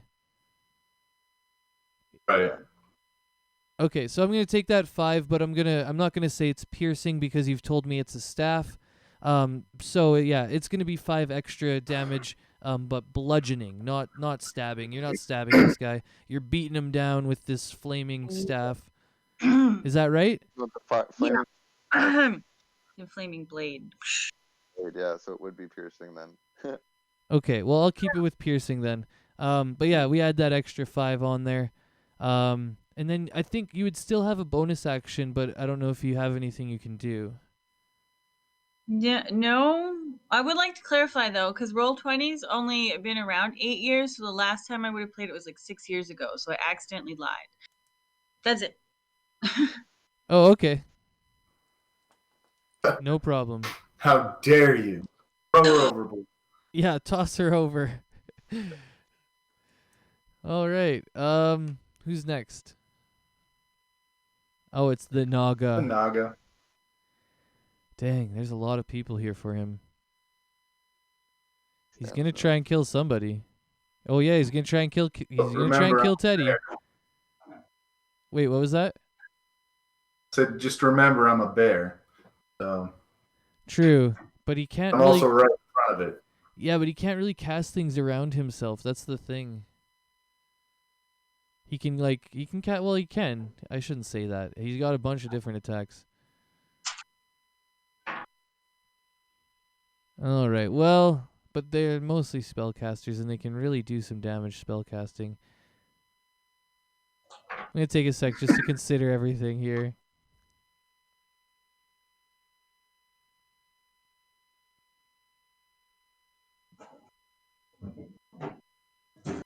Yeah, actually, it's going to go for a bite.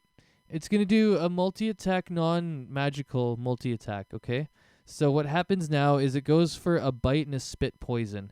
The bite will be on the bear that has been pissing it off, and the poison will be on Teddy because that's how it works. Because I'm the DM and I'm beating up Teddy today. So there you go for your bear. How's that look? For that's gonna hit, right? That'll hit. Yeah. Oh, let me get. Piercing poison. Ooh. I take the both. You take 10 piercing now, and you take the Okay. poison on a failed save. Okay, on a DC 15 Con. Constitution. Yep. Okay. I think poison's always con. Now I have to Hey, what's up, Twitchers? Much figure love for out sticking around. We still rolling here. We still rolling. We'll probably roll till 4:20 my boost time, another couple statistics hours, I use. or an hour and a bit. You gain your intelligence, wisdom, and charisma. So, okay. The bears +3. So,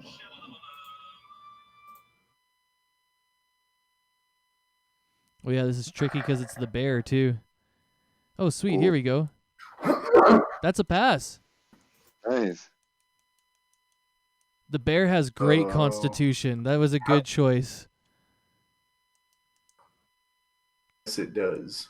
That +3 saved you. So it's 20. So it is 25 plus 10, which would be 35 total.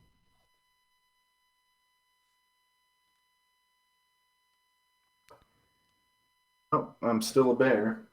Nice. Yeah, I didn't think it would kill you yet. And just to make sure, the bear doesn't have any sort of weird things against poison or anything like that, like resistances. Not that I can see. Okay, I was just wondering. All right, cool. So yeah, the Naga now will do its spit attack. Yeah, and Teddy's looking hurt, so it's trying to take Teddy out.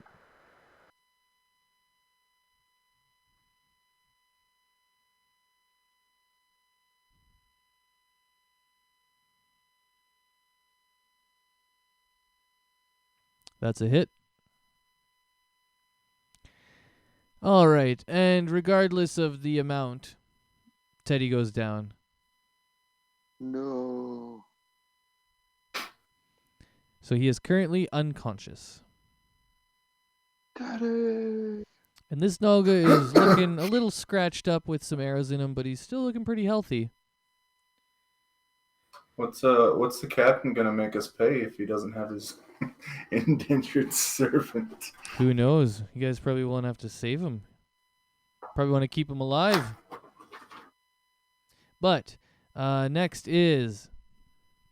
Hey, here's Toad. He's right in my face. Hey, buddy, you're right in my face, in my mic. Okay. It's the veteran that's right in front of the Naga, so he's going to just do a quick attack, and then it'll be Rengar, and then it'll be Azaeus. I'll be right back. Sounds good, no problem. Both of those missed, so now I'll go with Rengar.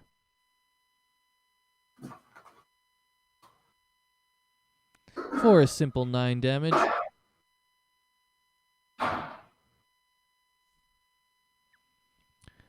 Okay, and now it's Azaeus. Let me know what's up, buddy.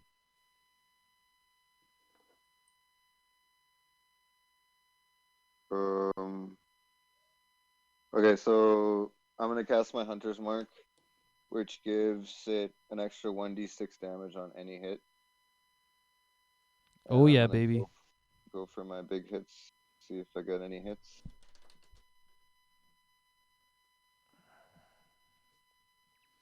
Oh, it's only You seven. have 1 hit there with the 21, and you can add that extra 1 damage. Unfortunately, you only rolled a 1 on that.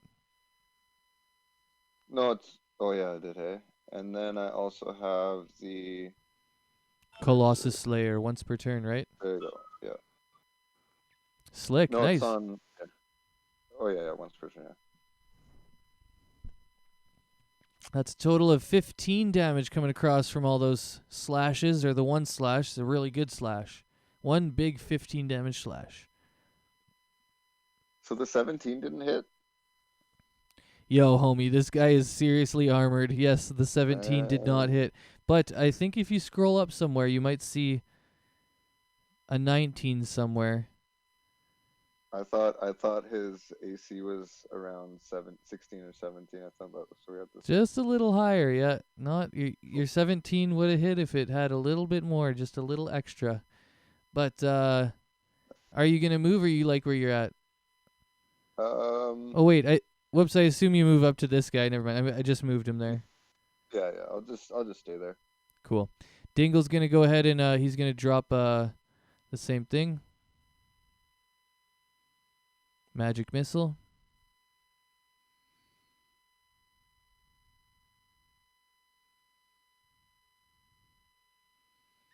Pumping a clean 14 damage into this beast. 4 of these bolts just keep banging on him, and you see him kind of reeling from the pain, and something kind of cracks inside him.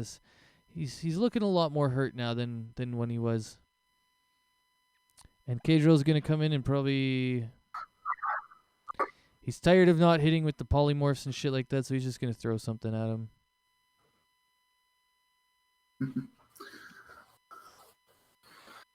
Oh, I don't have Blight ready. Oh, okay, whatever. I'm just gonna go ahead and throw Firebolt. And I miss. Or I hit him, but it's like it just doesn't do anything, honestly. He's too armored. Teddy's gonna go ahead and shoot his shots quick.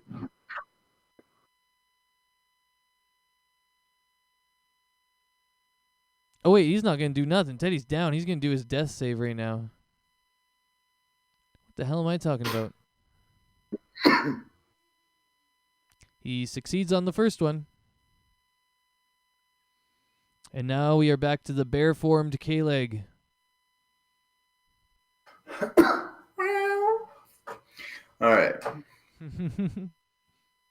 Reroll 1. Miss. Ooh, nat or crit. All right.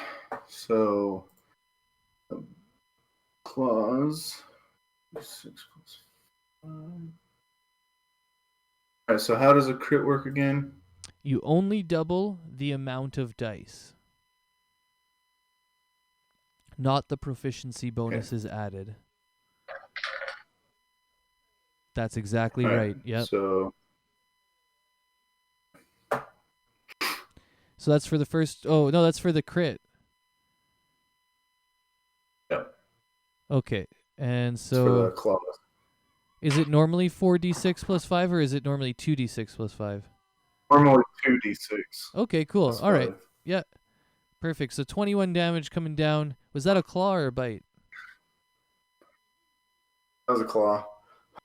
Cool. So you're able to rip open some of his scales, and you've even pulled some of them off with the power of your bare hands. And you can see now some exposed areas of the scales where it's just kind of like this weird opaque kind of fleshy color, like pinky, but kind of also white.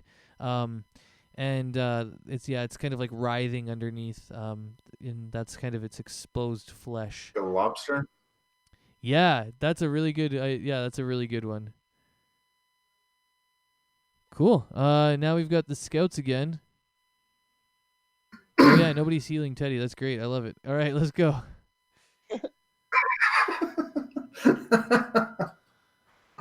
All right, it looks like 2 long swords, 2 shots, and 2 magic missiles.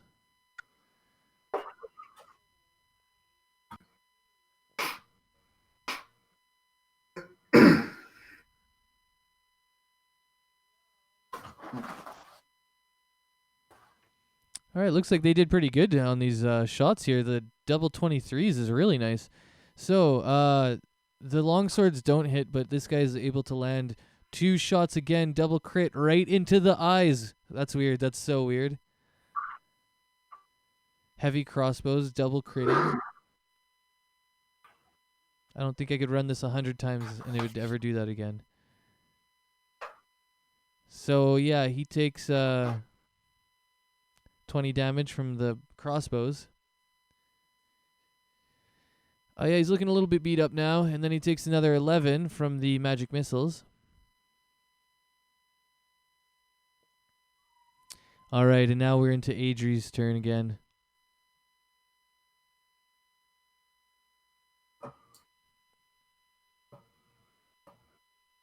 So you can go ahead, Adri. Let me know what's up.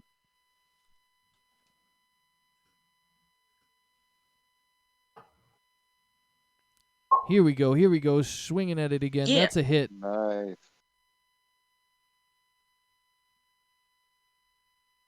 So we do that.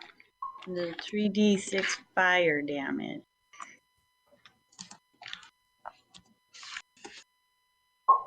Yeah. Nice. All right. So you're able to find a little opening in this guy's armor again. Everybody's been landing some good hits, especially these plus 20 hits. I like to see those. So, yeah, you're able to get in between some of his scales with your flame there and do 16 damage to him. And, yeah, now this guy's starting to look quite beat up, but it's his turn now.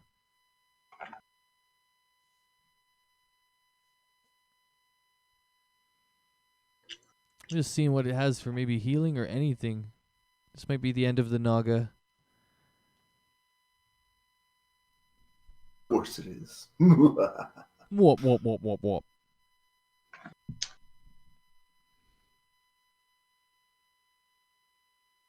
I just need to know if I can cast Cure Wounds on myself. Touch. A creature you touch. I can touch myself. All right.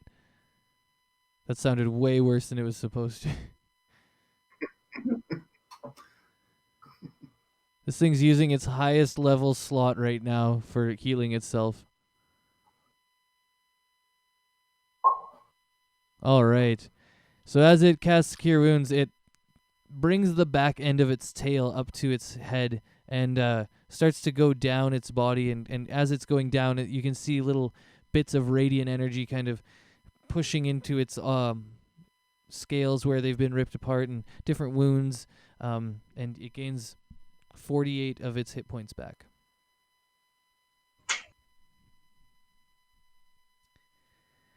All right. Now we're gonna go again. I don't think it's gonna survive another round, but we'll see. Oh, it's this. Okay, it's the scout and then Ranger. All right, let's go.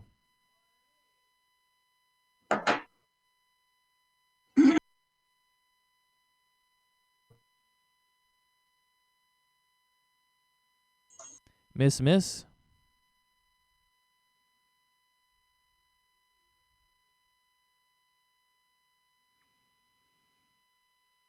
Oh, I always keep going back to Rengar, but he's on the ballista. I gotta remember that. And another 10.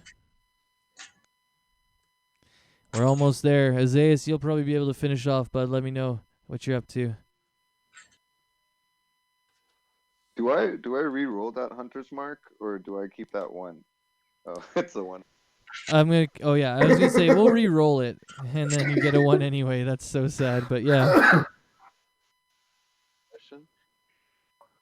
Oh, All Dang, right, son. it's dead. It's dead. Let me know how it goes. let me get that.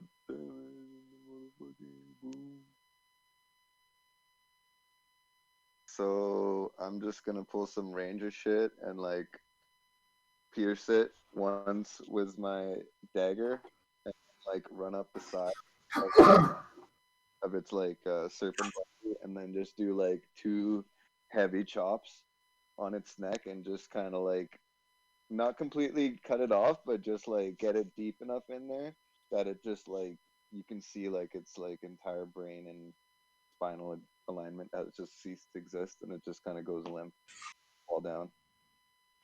Nice. As soon as it's dead, oh yeah. So when it's dead, Kalig is going to transform and get some Naga goo. All right, yeah, and I was about to say, as you land and everything falls, the Naga starts to turn to goo again through the whole acidification process. But yeah, you can go ahead and grab it. Wait, do you have like a vial? Is that what you got? Yeah, I thought so. Okay, cool. Yeah, go ahead, fill a vial, get that Naga goo. That's gonna come in handy for something. I'll figure it out. All right, and with that, Rengar looks. Oh, go ahead. What was that? You said I tore some plates off when I was a bear. Are those obtainable, or do they dissolve or something? No, actually, those are because you've detached them from the being. They're just sitting on the ground. So there's like, yeah, I'd say like, we'll say like a pound of Naga scales on the ground that you can collect. Cool. Actually, they're a bit bigger than that. Say Just 5 pounds, because they're big. Like it's a big creature. Is it just Teddy who gets that? No, that would be K-Leg who will grab it, and I'll give it to K-Leg because they asked. Okay. Somebody should probably heal Teddy. That's what Cage was gonna say. Hey, everyone, maybe somebody should get him up. Healing. Okay, bye Flame Blade. Let's do I have a cure wounds I could. healing word. Sure. Did it work? Oh, right. Cast level. Nice. 5. You got him stable. Teddy gets up and he says, "Oh, I swear, I thought I was at the bottom of the ocean. I thought I died."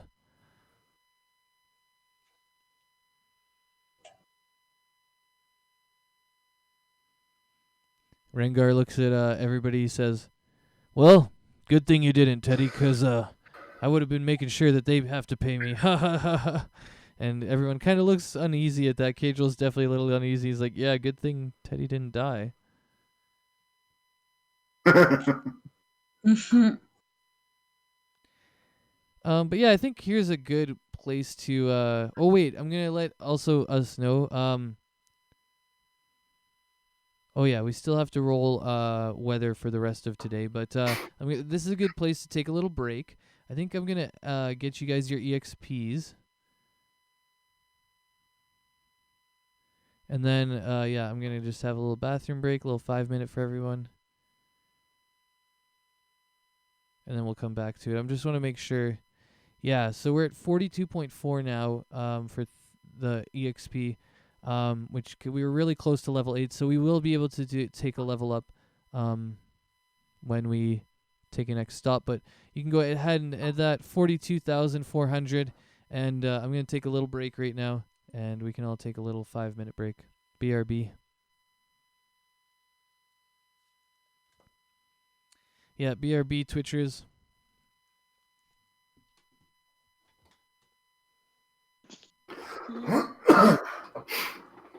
Moving on up, moving on up.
All right, I don't know if anybody's still chatting around or hanging in the streams, but I think I'm going to have a quick hoot here.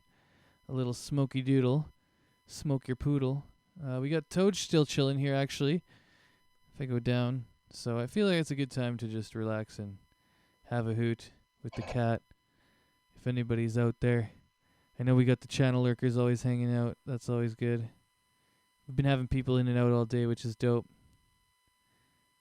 Maybe I'll just spam the little 420. Sometimes people see that.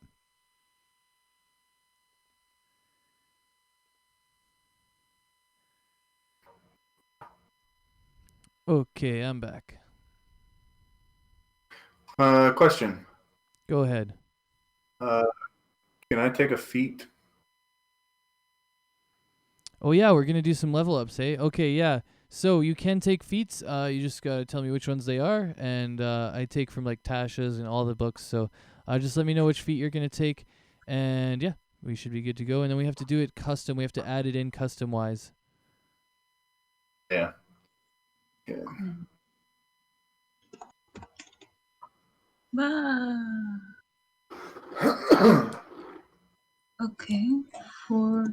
Oh.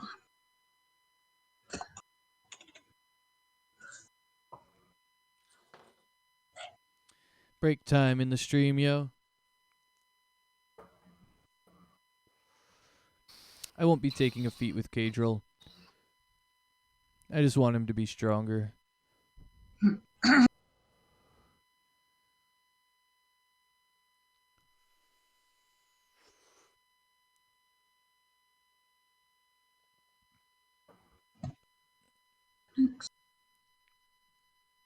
Ability score.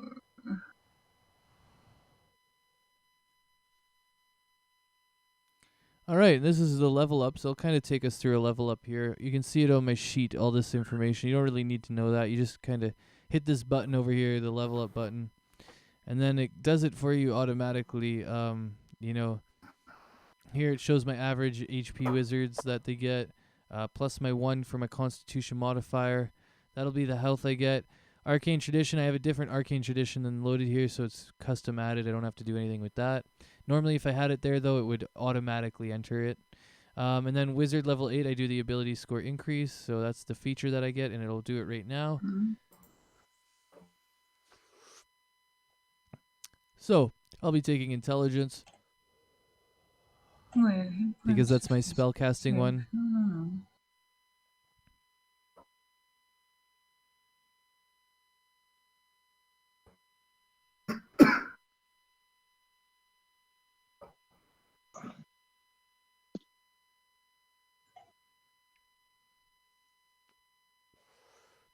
Ooh, and new spells. This is fun.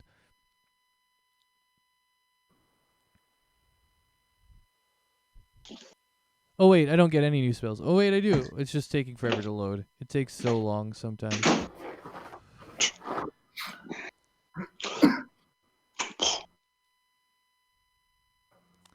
I don't have a lot of 4th level slots right now. I've got a lot of 2nd and 3rd level. So I'm gonna actually go look at some of these, like Acid Arrow. I love Acid Arrow. I'm gonna take Acid Arrow. I think I only get the 1. Maybe I get 2 this time. 2. All right, let's add another one. Acid Arrow is great. I've got a lot of fun stuff, so I need some like actual attack things, like Fireball. Boom. That's a great one. Yeah, I'm gonna get Fireball. I already have Lightning Bolt though. Never mind. We're all about the lightning in this one. Wall of Fire is good. But I want some of these lower ones, honestly, because I need more. I don't have that many slots.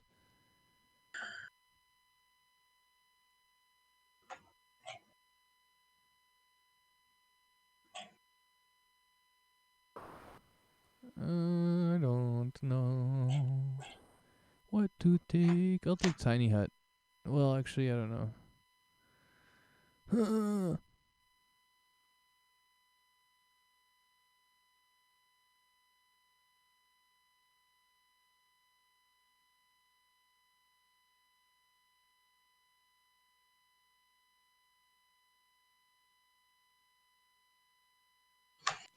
Alright, I'm gonna take Flaming Sphere. Because I don't have a fire one, so I need something flamey. Flamey.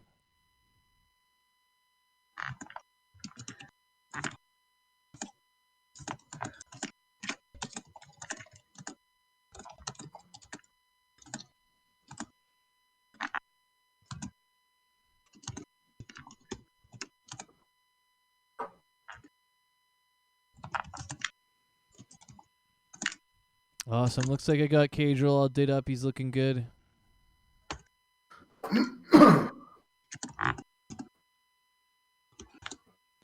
Okay, yeah, and just to RP the whole long rest and everything. So, the captain's gonna take us into the ship. He's gonna take it into the coastal line, and we're gonna go and camp for one day on the coastal line. Because when the Naga spit that acid out here in the middle, it actually burned through some of the hull of the ship.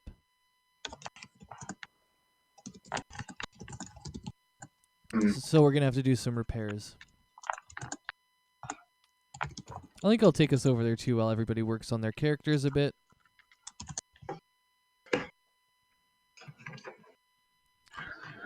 Yeah, so we've got the ship kind of parked over here. You guys can stay on the ship or come and hang out on the beach. Cadriel's going to go hang out on the beach because we've been locked up in there for so long. Our exhaustion is gone now too, by the way, so that's fine. We didn't have any ability checks anyways.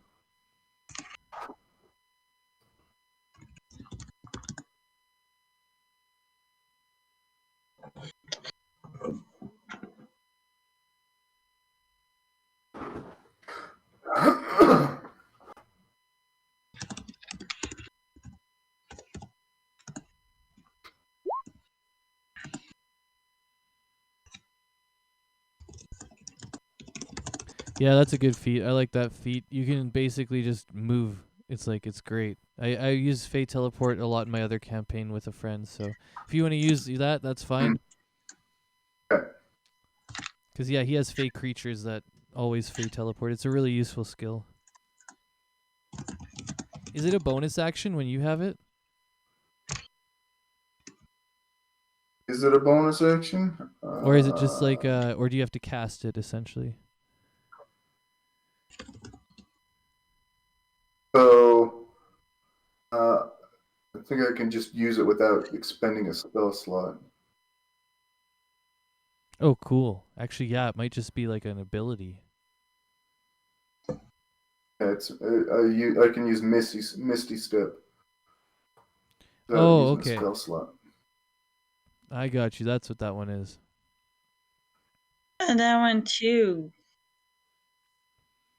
I think, do you get feats at this level? Doesn't everybody get a feat or an ability check? You can take feats if you want, Adri. I can? Yeah, we're doing feats. So there's an option, I think, ability score increase at this level. Maybe not.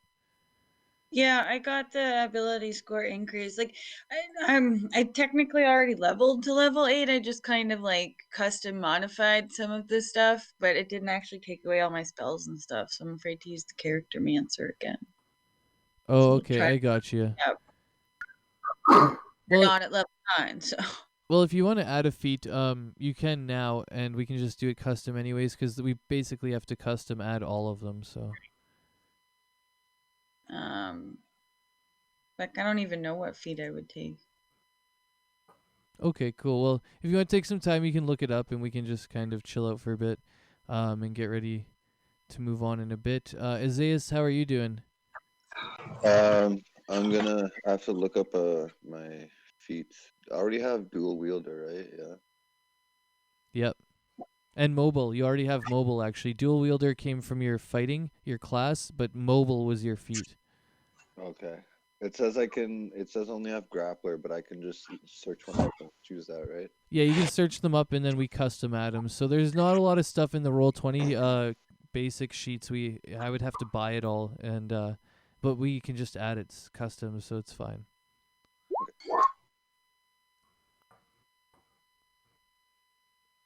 Yeah, and there's a good link to the feats there. That'll be all from the player's handbook, I think, and then there's some extras too from some other stuff that we can bring in. But some of them are too OP. I won't let you have them.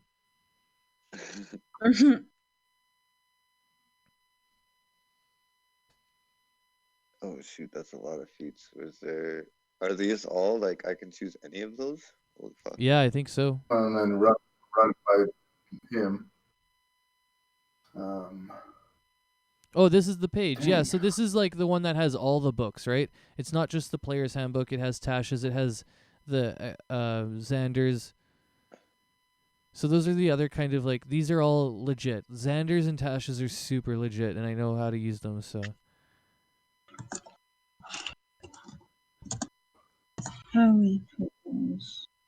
So yeah, we can even talk about some of them. There's a lot of them, but try and maybe think about the way you want to play your character, and then it'll kind of, I can help you out even.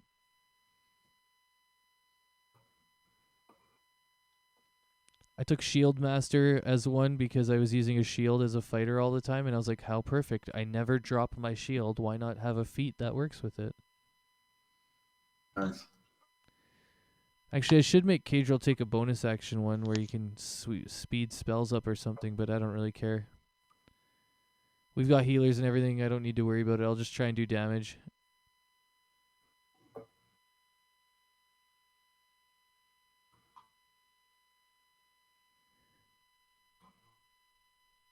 But yeah, the captain kind of lets you guys know as he pulls into the coastline that he's gonna have to pull down some trees to make some new planks and stuff like that to make sure that the hull's gonna last through all of this. So it's probably gonna be at least a day that we're gonna be sitting here. We're about 2 days journey from Ferendril as is. So he lets us know that, like, you know, if you want to get to Ferendril already, you guys can go ahead and just walk there. Yeah, or you can, you know, or we can just keep trying to wait till he's done with the boat.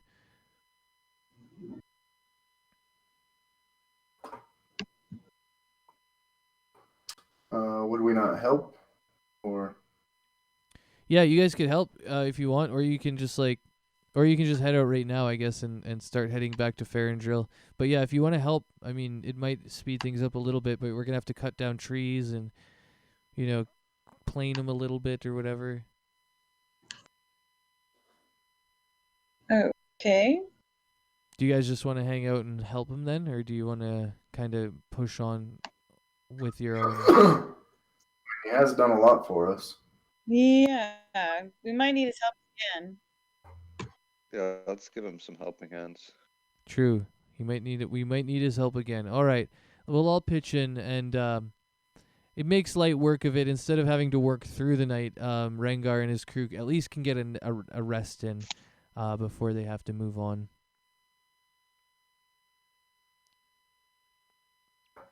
So for this rest, he lets you guys know that his crew needs to sleep essentially because they've been kind of keeping watch for a long time and they've been exhausted on this boat. So he asks if we could keep watch, and Cadrill immediately volunteers because he's always ready to just take a 4-hour meditation and then keep watch. And he looks at K-Leg and he says, K-Leg, I was wondering if you'd like to join me for the watches again tonight. Join you or take over after you? Well, take over after me. I mean, join me in taking on the responsibility of the watches. Gotcha. Yes, I can do that. All right, and do you want to take first this time, or should I? Do you have a preference? No, not entirely. Oh, neither do I. I will take first. Okay, sounds good to me. I could use a quick meditation, and I'm sure I'll feel better once it's done. Alright, and I'll just check in with everybody as far as doing the level ups and choosing feats and everything. How's it all going? Do you got any questions? Mine's not processing. What's up, everybody Can't on apply Twitch? the changes. Oh, okay. I'll take a look at your character sheet right now and see where it's going wrong. I've gotten out of it 4 times already. Every time I get to the review part. Oh, we're gonna have to do this one. I remember this. We're gonna have to just skip it. So you don't have to use the character mancer this time. You'll just go back to the core, I think. Yeah, core. You can leave the character mancer and you can go back to the core page. But yeah, what's up, Twitchers? Much love seeing everybody. Hope you're still doing all well. Just change everything manually. Yeah, exactly. And then we just go up into the thing and we go into level, and then you change the level, and then we'll add the features of the feat, and that's everything. I think, unless you get some sort of spells this level. I get one more spell, but I can add that. Cool. All right, let's.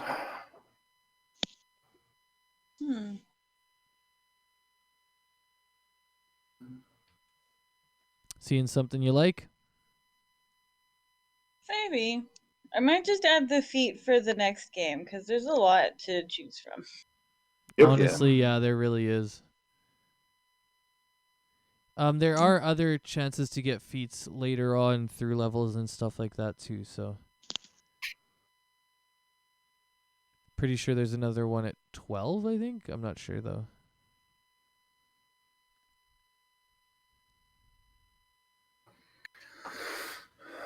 Cool, well, I guess we can just get back to it then, the action, if everybody's ready to rock. Or, is everybody done the level up part of it?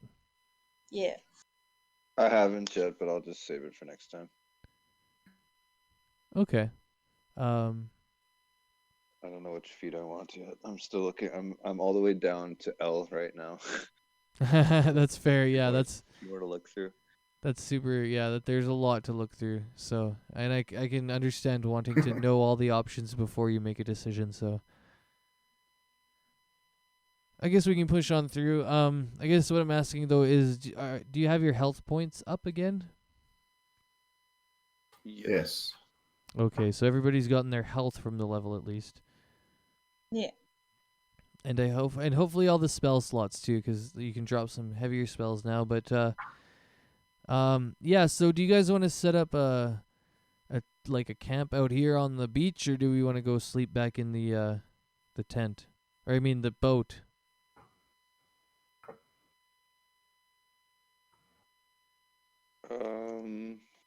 The beach?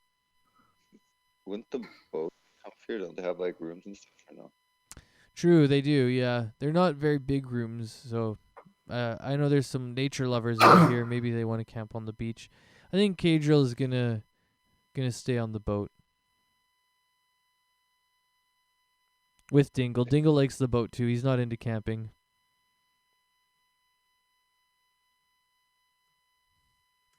I'll go on the boat. Sleep on the bed before we have to start sleeping on the ground.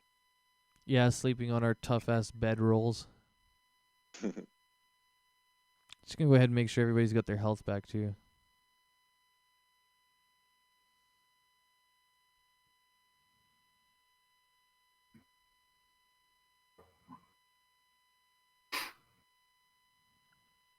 Okay, that looks pretty good.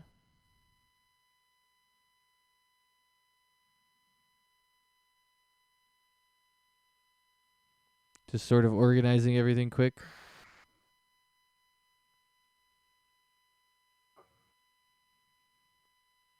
What does like gaining proficiency with light armor mean? I'll just ask that next time. Just means that you can use it. Means Well, I mean, where- there's more to it, but Yeah. Some armor you get especially heavy armor, you get a disadvantage if you wear it if you're not proficient in it. yeah, and especially on things like sneak and stuff like that. But if you're proficient with it, it adds like, yeah, you don't have to have the negatives. So eventually, I think you could wear heavy armor maybe as a ranger if you became proficient in it. Interesting. Yeah. So yeah, K-Leg's out there on watch, and yeah, K-Leg. Everybody else is asleep.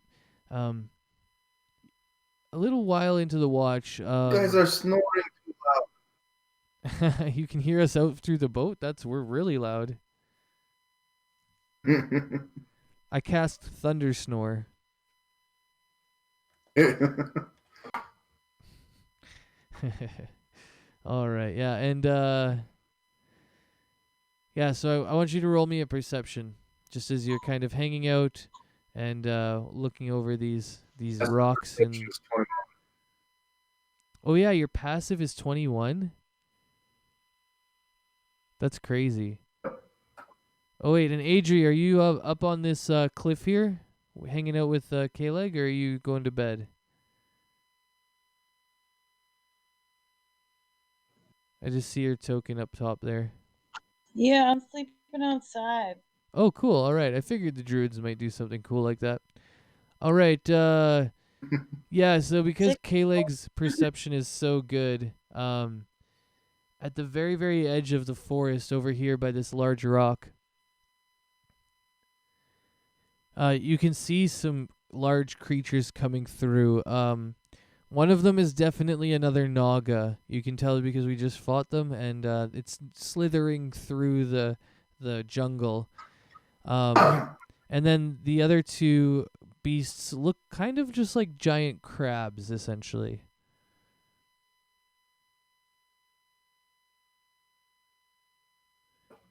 So what you gonna do?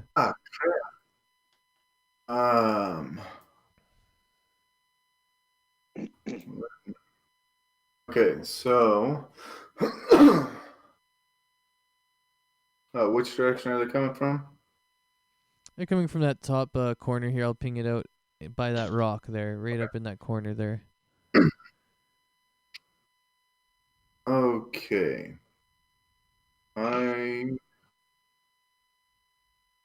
Phew. And I can assume that they might not be coming for us, but True, maybe not. I mean, maybe these creatures can talk, maybe not. You don't have to immediately assume they're hostile for sure. You can. Well, they have a Naga. They're definitely hostile. Well, yeah, and we'll see how much time it takes to figure that out either, too. How close they have to get before. But we'll see. I will go and get the captain and ask him his opinion. All right, so the captain's sleeping, and you go wake him up, and he immediately says, "More Naga?" And he looks really scared. He's like, "Get your weapons, wake everyone up!" And he starts to wake up his whole dwarven crew.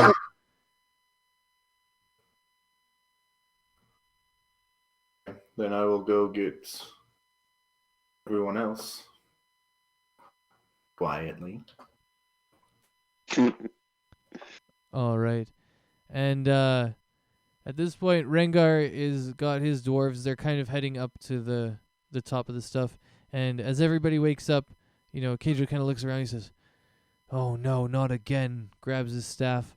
Yeah, and as you guys all kind of emerge, you can see that Rengar, the captain, and his dwarves have already landed on the sand, and there's the two crab beasts coming across the sand, and the Naga is sitting on the ledge off in the distance, and I'm just going to get everything set up right now.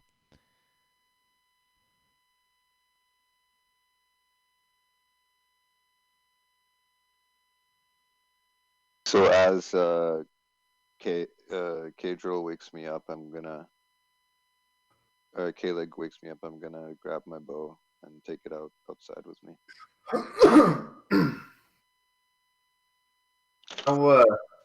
How high is this cliff that Adri's on? It's about 15 feet, but it's smaller at the area where the Naga is, kind of where that ramp. I was gonna run over and try and climb up to her, but Okay, yeah, No, 15 is not. Around. Sorry, what'd you say? So I probably took the long way around. no, but I can't take the long way around to go wake you up. So I was gonna try climbing up. Oh to yeah, it. she's still sleeping. Well, how long has it been? Because I'm probably just meditating. Because I'm an elf. True, she is just meditating. That's right. And then well- I'll go to the bottom. You haven't gotten a full meditation yet. Okay. Okay, so you're running over there. What'd you say?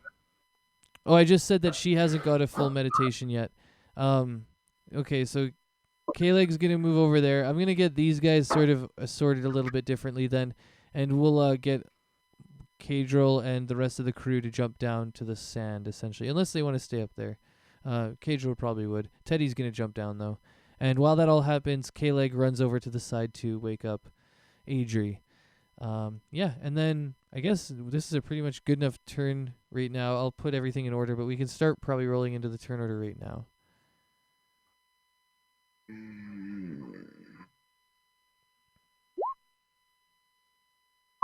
That is better. There we go. That looks good. Why?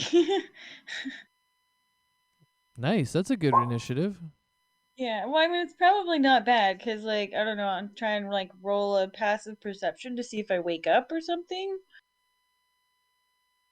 Oh, no, the initiative is just for the turn order for fighting. Oh, okay. Yep. But remember, you have to click your token and then click initiative so it can show up in this turn order. Oh.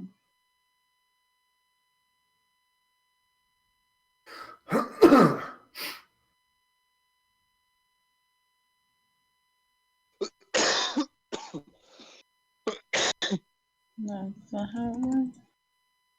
So a token. Which one's initiative? It's up on the top of your page in the middle. It says initiative. Yeah, so I clicked initiative. You gotta click your token on the map first, and then go to that initiative and click it. Wait, sorry, what? You have to click on your token on the map, like so it shows like your health and stuff, and then you go to your character page and then click initiative.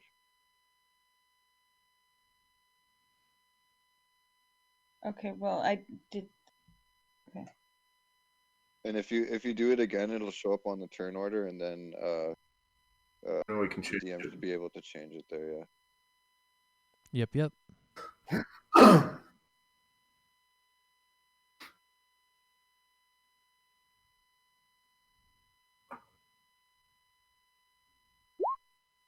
Okay, but now it's changed my initiative. So 22. Okay, All so right, I you got should be you. able to. Oh, there we go. Nice. I didn't know you could change it yourself. That's cool. Yeah, I'm going to get these guys in now. I put my chul away. We're level 8. Yeah, we're leveling up, man. We're going. I can fly now. Oh, Yeah. no way. Yeah, there shouldn't be any limitations on the wild shape, except Nope. These. At level. Our druids are getting big now. But what circle did you take? nature circle of the land, Okay. and then I took the coast for spells. Interesting. How about with Circle of the Moon?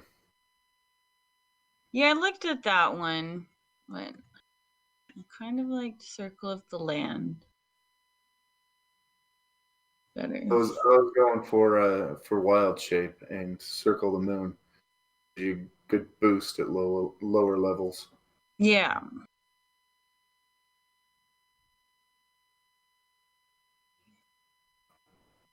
Oh man, I can fly. What do I turn into?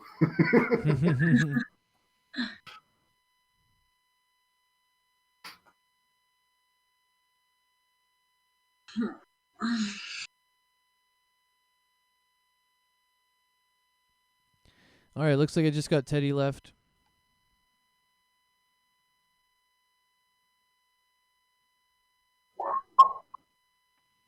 Cool. So for this one, we're just gonna have the veterans all attack at once. There's only 3 of them today because one of them, the one that got really beat up last time, he's like still resting. I guess he didn't wake up. He's like in the medical center, beat up, and he's like resting. So we've got 3 of them out front here. And where are we at with the turn order? Oh, it's Adri right off the top. All right. Really, yeah, you critted it. So you have just woken up from your meditation. Kaleg has come over there and kind of stirred you awake. And you can see this battle sort of just beginning to unfold. The front lines have just started to meet each other.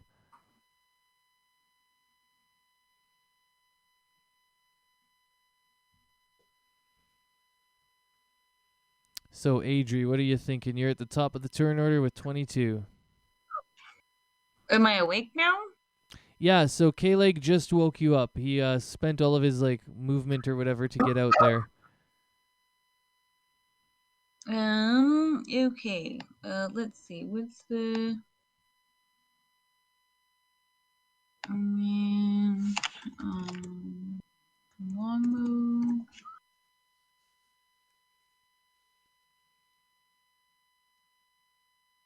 Range 150 feet. So could I reasonably hit the Naga from here? Oh yeah, definitely. If you have 150 feet, yep. Then let's do that. All right, let's get it. All right, let's see what its AC is. It's low, but it's not that low, unfortunately. So the shot goes wide. Boom. All right, and do you want to take any movement? Yeah, maybe we'll move a little bit closer. Cool. And I think, did you use a bonus action yet? No? Okay, so you still have that too if you want to. Um.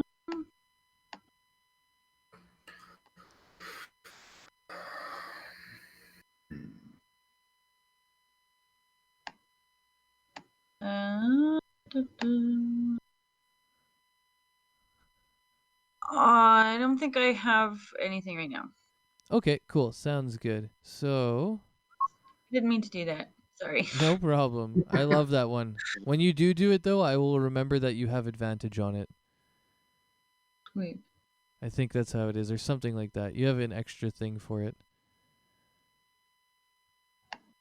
But anyways, K-Leg, your turn, buddy. Okay. Let's see.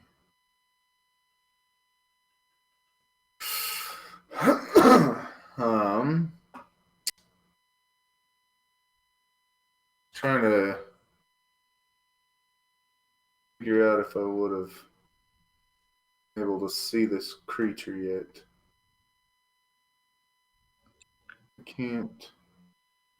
Well, you originally knew that there Okay. were two of them, but you can't see it right now. You'd have to step out to see the chules. Oh no, I meant the creature I was going to turn into. Oh, If that it makes was, more if it was sense. native. But since I can't guarantee that I would have seen it before, do I have any long range stuff? I'm a very short range person. Yeah, I Ooh, I remember have that. we've had that happen before.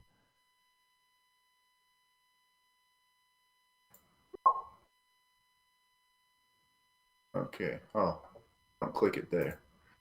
Click it here.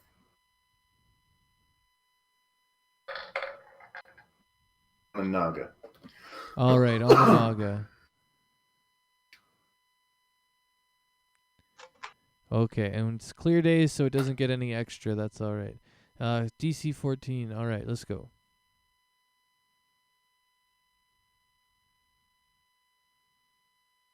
Ooh, it fails. Takes all 23 of that damage.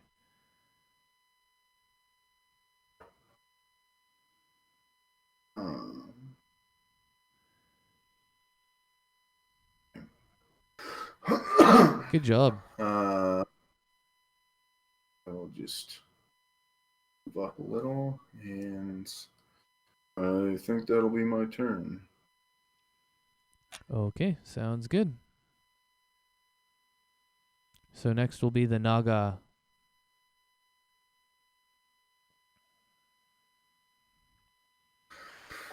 And it's going to cast something a little bit weird. I think it's going to cast, if I can see it here, Dominate Person. It's a wisdom save, I believe. Yeah, there it is. So yeah, it's trying to get Captain Rengar. It's trying to dominate Captain Rengar.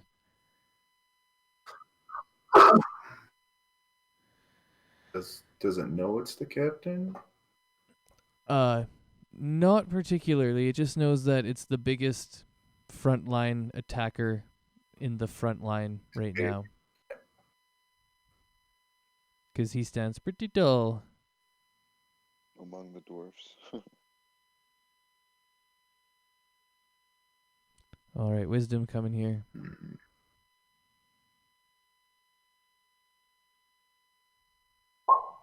All right, he fails. So now what happens is the Naga is able to make the Rengar do his attacks right now. So Rengar's going to go ahead and he's going to attack one of his little homies here, one of his dwarven friends under the domination spell.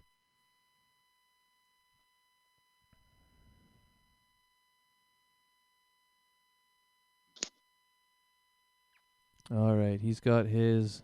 Oh, he's got a javelin. Weird. All right. He's going to double take on the javelin here.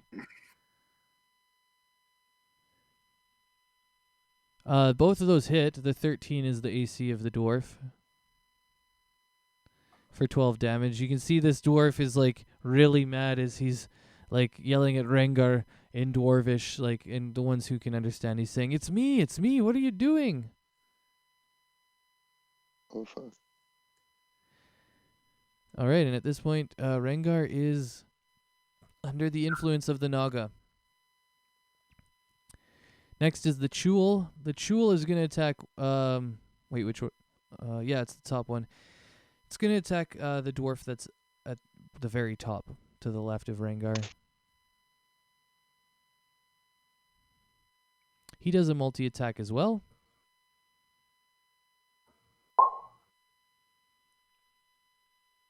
Looks like only one hits. And he's going to try and get out of this grappling here.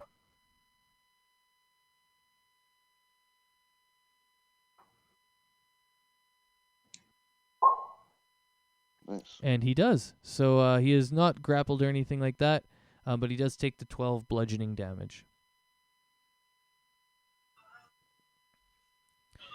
All right, now Isaias, you can go ahead and let me know what's up. I don't know what I should do. Should we kill these pincer guys or go off to the Naga? Honestly, shit's getting fucked. I'm not sure what's the best option here. I feel like the people on top should focus on Naga and we can do this down here. I'm gonna go, what is this, 20 feet? Okay, we'll do, actually, what's this?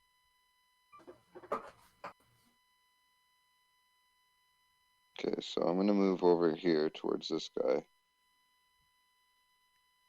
So I don't want to be in the Naga's range or this guy's range. And I saw that in my hunter's mark, like I can cast it, and while it's still running, it'll go from one enemy like that dies to the next enemy. Yeah, you So only I have to don't have cast it to- once. Yeah, and but did we have a long rest for me to get that back or no? Yeah, everybody got their stuff back. Yep, Okay, cool. that's Sweet. how we did the level up too. Oh, yeah.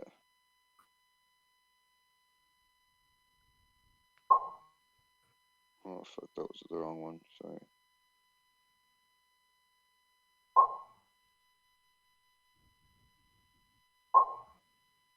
$15, $20, $12, and $25. Okay. Everything but the 12 hits. Oh no, wait, the 15 doesn't hit. Sorry, everything. The 20 and the 25 do. Pardon me. Good. All right. Now, does Hunter's Mark? I know Colossus Slayer is once per turn, but is Hunter's Mark every strike? I'm pretty sure it is. I think so. Let me just double check. Pretty sure. I'm gonna go ahead and say it's 19. Fuck, I can't.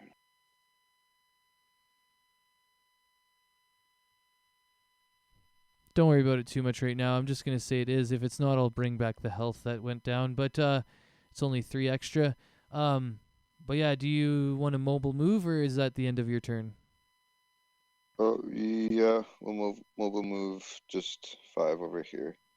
So yeah, just underneath here, so I'm not in the Naga's range. Awesome, looking good.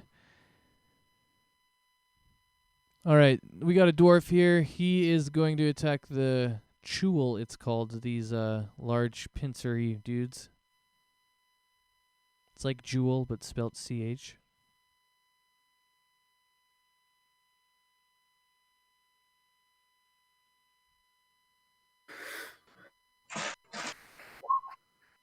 All right, 1 hits. Oh, wow, for 13. Max damage. This guy is pissed off. All right, Cajo's going to come in here. He's going to drop a fireball for sure, I think. Or, I mean, maybe a lightning bolt. I don't know. We'll see. Oh, no, wait. Acid arrow. Acid arrow.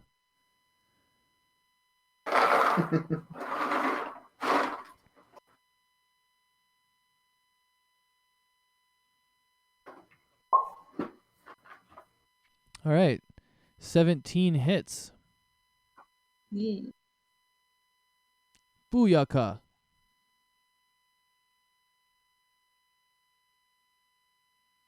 Casting it at level 4 because I am not fucking around. What?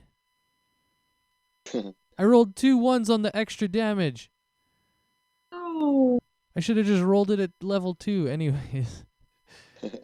All right. That was disappointing to say the least, but at least I hit him, hey? Cool. So he's been hit with the acid arrow. Next will be the Chul.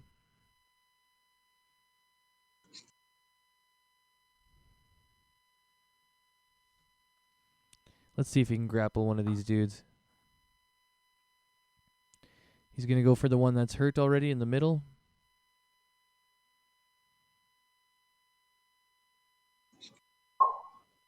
And he only hits with 1.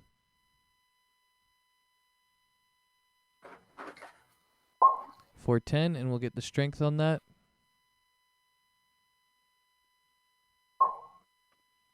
And he succeeds. Wow, these veterans are feeling strong. They only have a +3, so anyways. He'll take that damage, though. And this guy in the middle now is looking kind of bloodied. He's from Rengar and everybody else. He's been taking some good hits. But next is Teddy, and then Dingle. And then we'll get back to the top of the turn order with Adri.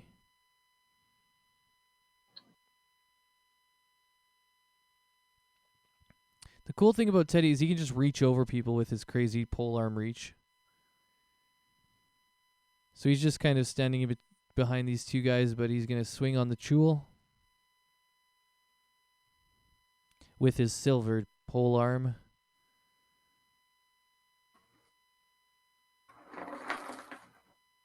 And he swings it back around for, never mind, that's Potion of Healing. Whoops. Where's his polearm mastery? Oh, that was it. Okay, 1 second. I got to re-roll this. There you go. So the 24 here is his first strike, and the PAM is his polearm mastery, his second strike. And it's a 12 and a 24, so only the 24 hits for 13 piercing damage.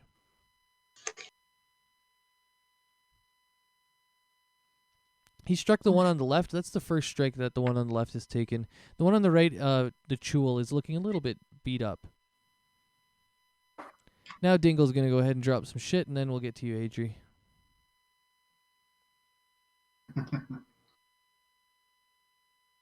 Oh yeah, he's just going to cast Magic Missile. I've got him on Magic Missile today. That's all he's doing.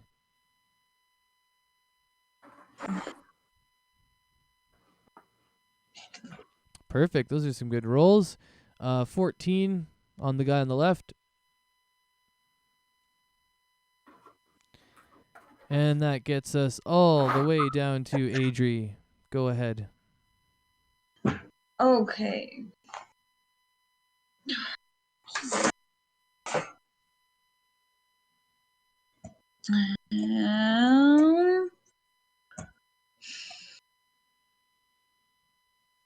Going to fire another arrow at this Naga. Thing happened. Ooh, all right. So it just misses again, unfortunately.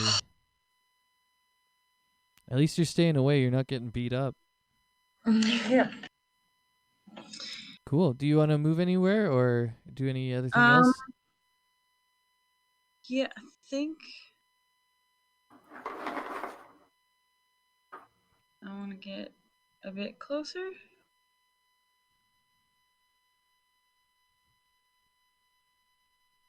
There. Okay, sounds good. Inching your way towards it. All right, K-Leg. Your turn, bud.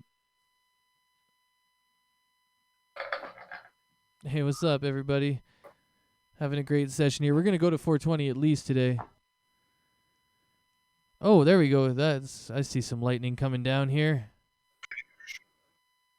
Is that on the Naga again? Correct. Yeah, awesome. Dex save coming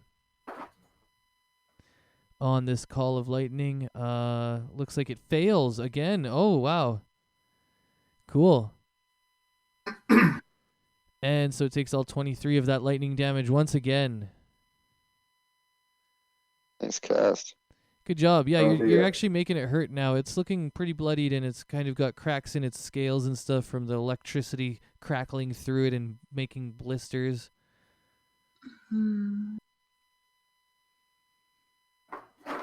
Are you going to move, or are you good? No, I'm good. Okay, cool. That'll be end of turn there, and looks like we're getting into the Naga again. It's maintaining its Oh, wait. It has to maintain its concentration. We'll see if it can maintain the spells.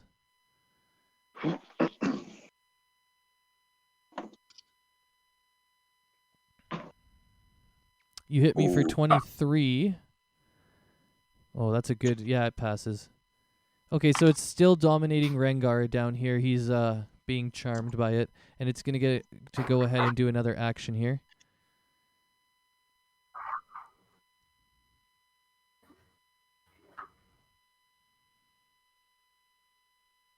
It's gonna cast Lightning Bolt, I think, because you guys cast it all the time. Dingle does, anyways. I can cast it right back at you, I think, unless there's something I want to do more.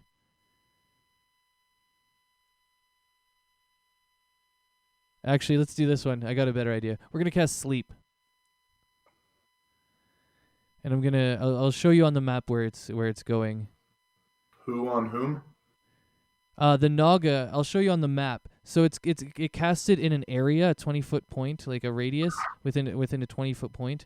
And then it'll be, the way it works is with health points. So it's casting it out sort of the backside of where all the like dwarves and everybody is. But I'll show you once I hit the submit here. All right, looks like it's getting 40 total hit points to try and sleep the lowest creature that's coming off the backside of Rengar for 20 feet at the very edge, not getting its jewels. So somewhere about like that, and then it just goes all the way around. So whoever has the least hit points gets slept, essentially. And then whatever is left over goes to the next creature. But I already know that it's just going to be this one creature right here. The one that we've been beating up on. He was able to just kind of cast it perfectly to catch this guy. And he is now asleep, the one in the middle there that we had been getting beat up by Rengar and everybody. There, I've got a weird thing on him for sleep. Next we will go down to the Chul and then Azaius. And the Chul, seeing that this guy has just crumpled and fallen asleep, and seeing that Rengar has been helping him, is going to attack the top guy up here, that veteran right there.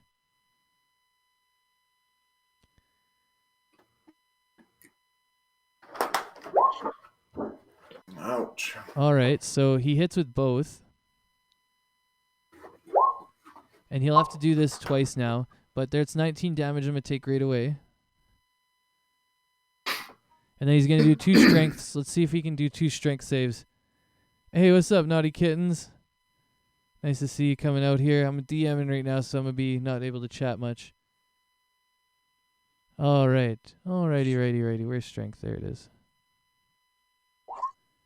2 big strength saves. One is good. The other is a fail. Oh, no, wait. Meat beats. Never mind. So he just barely passes the second one, too.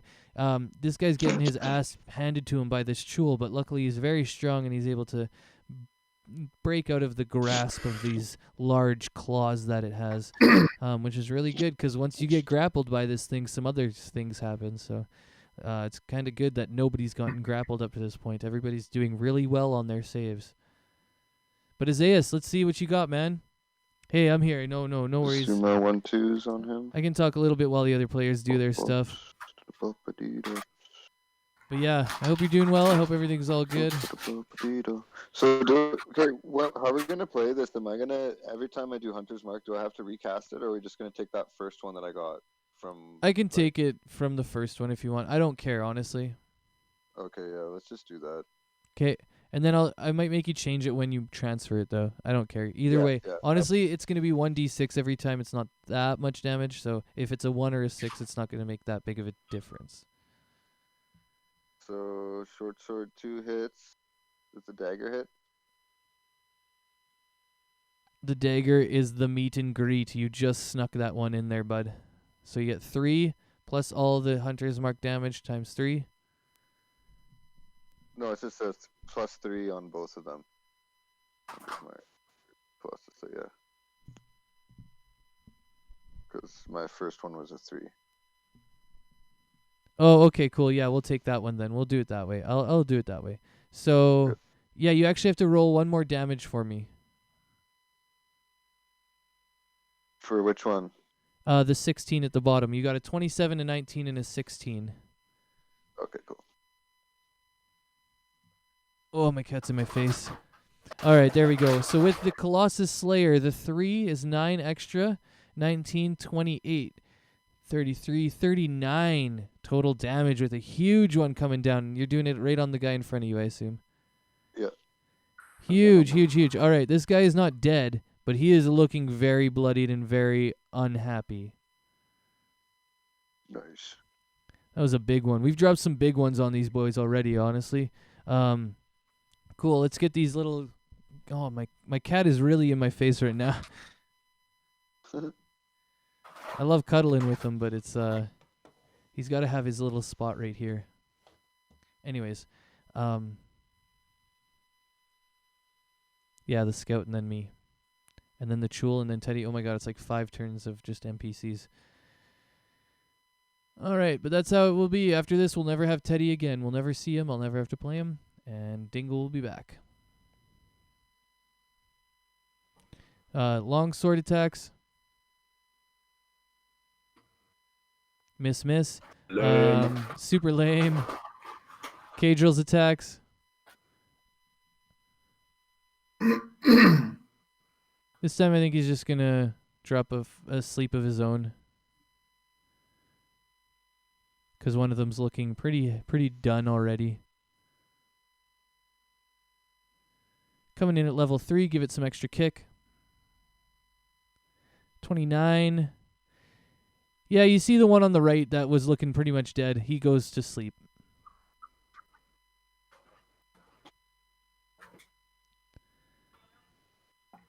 All right, we have 2 creatures slept out here now. The Chul, that's the one that I just slept, and it's going to take damage from the... it takes 2d6 from my acid arrow.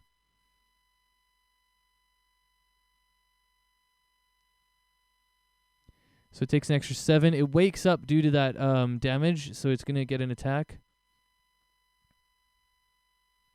I realized that after I did it, I was like, oh, wait. I was hoping maybe it'd kill it, but then I realized the acid will just wake it up anyways. And so it'll do an attack now on, I guess the veteran that's in front of it. I want to do attack Azaius, but he had the mobile. He got that mobile feat. All right. 1 hits.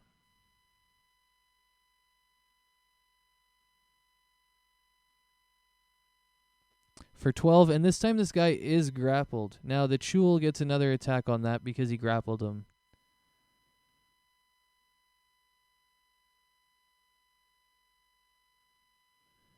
So you have to do a Constitution saving or you get paralyzed, I think it says. Yeah, it's a poison that paralyzes you. So if he doesn't save his Constitution saving throw of 13 right now, he becomes paralyzed.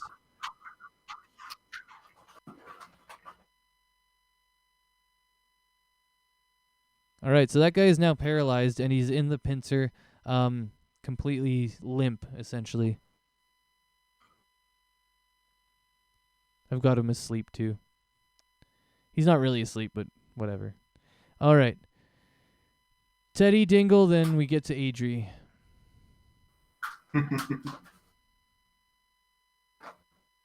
Teddy's going to do his polearm thing.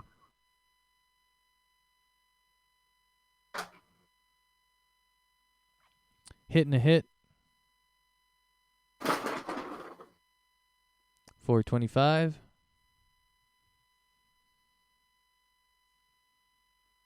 And Dingle will come in here and drop one last magic missile.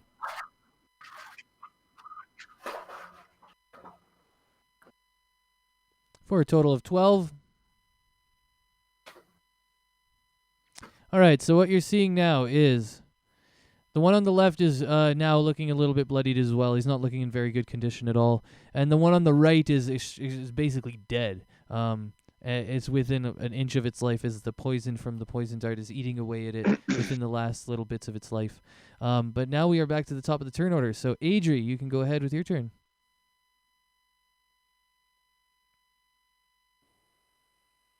I want to cast Conjure Earth Elemental. Awesome Earth Elemental. I saw you have that. Mm-hmm.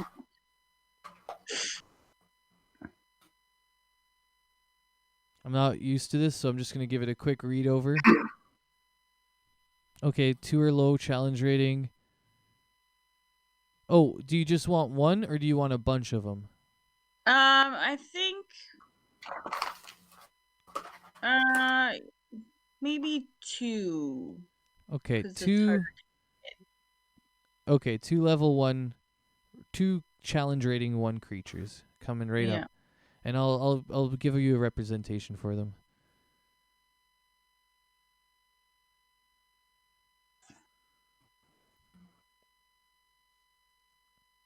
Conjure them over here.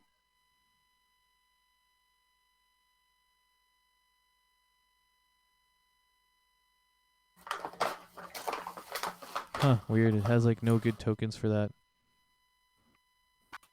They're earth elementals, right? Yeah, earth elementals. So they're just rocks. Basically. I'm making them look like rocks because it's easy. Rock. Oops. Oops, it pasted everybody in. Uh-oh.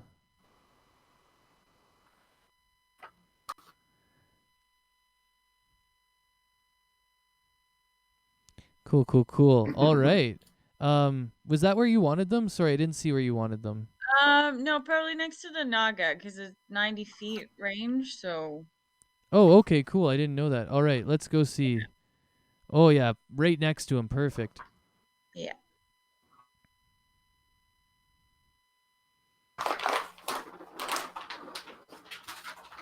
Nice. I like that. That's awesome.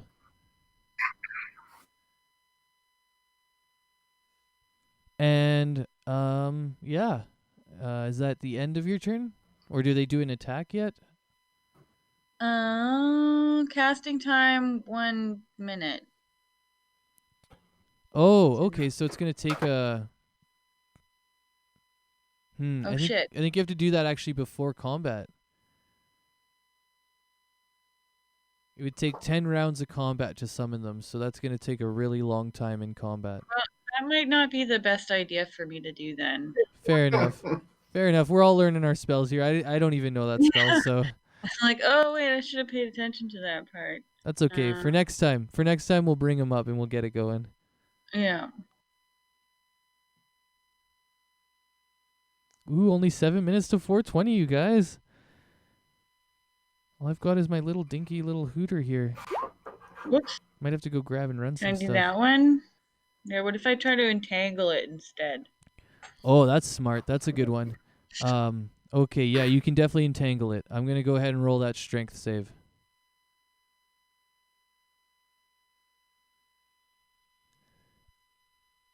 Now I think there's a thing with entangle as I find this where it says normally it would like make it so that they can't cast things. But this is a Naga, so it doesn't have any arms, so it just casts using its mouth. Yeah. But normally it would constrict that. Ability 14 is a fail. So this thing can't move at all now for sure. And Buys us some time. yeah, I'm just gonna read it a little bit more about how it comes out because I might say that it goes into its mouth, but no, it's only restrained. Okay, cool. So, dope. We've got the Naga restrained, and yeah, is that it? Yeah. Okay, cool. K-Leg, let me know what's up.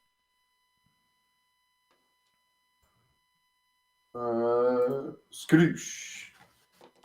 Another skadoosh. Here we go. This man is putting out the pain today. I guess it's K-Leg. So this little wonderful elf girl is putting out the pain today. Dex incoming. Oh, pass. So only half is 9. No, 8.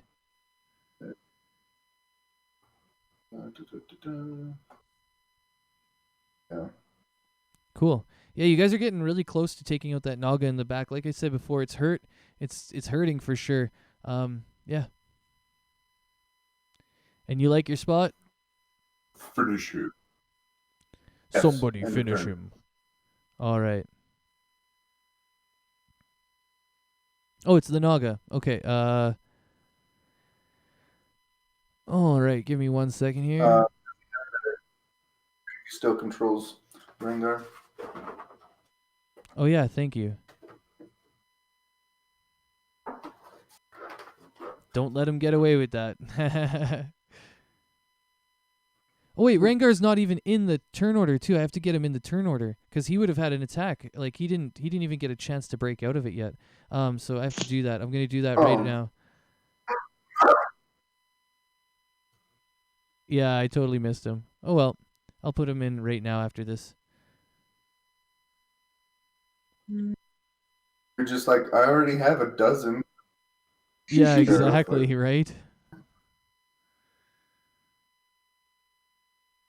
Just seeing what it's going to cast. It cast Sleep last time. I think it needs to hurt some people this time.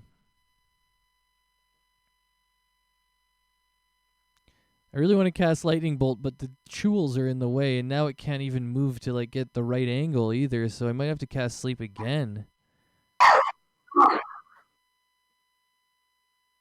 Are you saying it cares about the tools? It does. Yeah, it actually does. They work together. Which seems odd, but they're creatures, they're amphibious creatures that work together to live together. And it's not in range to do anything else. Wow, okay. Good entangle, by the way. This thing would have been able to do a lot more cool shit this turn if it wasn't entangled, honestly. It's going to cast Sleep again in the same area. This will be coming again at... actually, this one's coming at 4th level. I don't know if I did... I think I did 4th level last time, so it's coming again at 4th level. He's really trying to make you guys sleepy. 47, so that's a big one. Just going to go through you guys, which one's the least, and how much is left over. No, I'm not affected, but not it. Yeah. All right, so it catches the other veteran on the far side. Now all the veterans are incapacitated, and Rengar is charmed, so... So yeah, we're going to have to skip some stuff over, but now I'm going to go into Rengar. Sorry, what was that? Useless shit people. Right. They can't even do their jobs. And I'm just going to change that so that it's right now.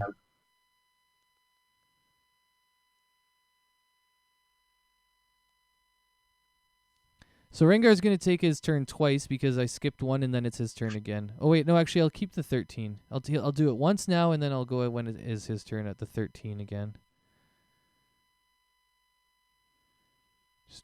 Just putting them in the order, trying to get them right. Okay, so he's going to take his turn now and then later on again. This one's for the one we missed last turn order. And he's just going to use that javelin again, double attack. This time it's on his... Oh no, it's still on the guy that fell asleep. Well, no, Rengar is being controlled. No, he knows enough to not attack the guy who's asleep. The Naga is controlling him, and the Naga knows he's putting people to sleep, right? So he doesn't want to wake them up. So he's going to attack Teddy now, and he lands both with a crit. For nothing in damage, but that's okay. All right, so Teddy just kind of almost shrugs that off. That's not a lot of damage for Teddy. And the Naga did sleep. We've got a bunch of people asleep. So the Chewel is next. This one is going to attack Teddy as well.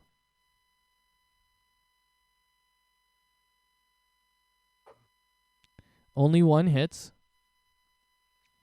Teddy will have to break out of the grapple. Did you let go of the one veteran? He can hold on to 2, actually. I believe in the pincer it says...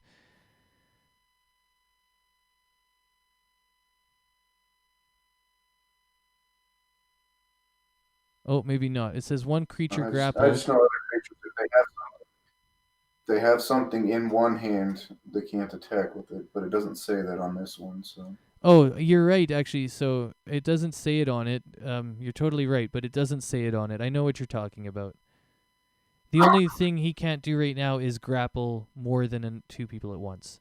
And actually, this is the one that's at the top, so he doesn't have any grappled. The other 2 that are around him are asleep right now, so he has both of his pincers free. But the other one, it does have one of them not free, but he will make the attacks. He can only grapple 1 person at a time, or 2 people at a time. Anyways, so yeah, Teddy's strength save now, as he tries to break free. And he is able to do it. So Teddy's fine, but he takes that damage. And we'll go with Azaius. Your turn, bud.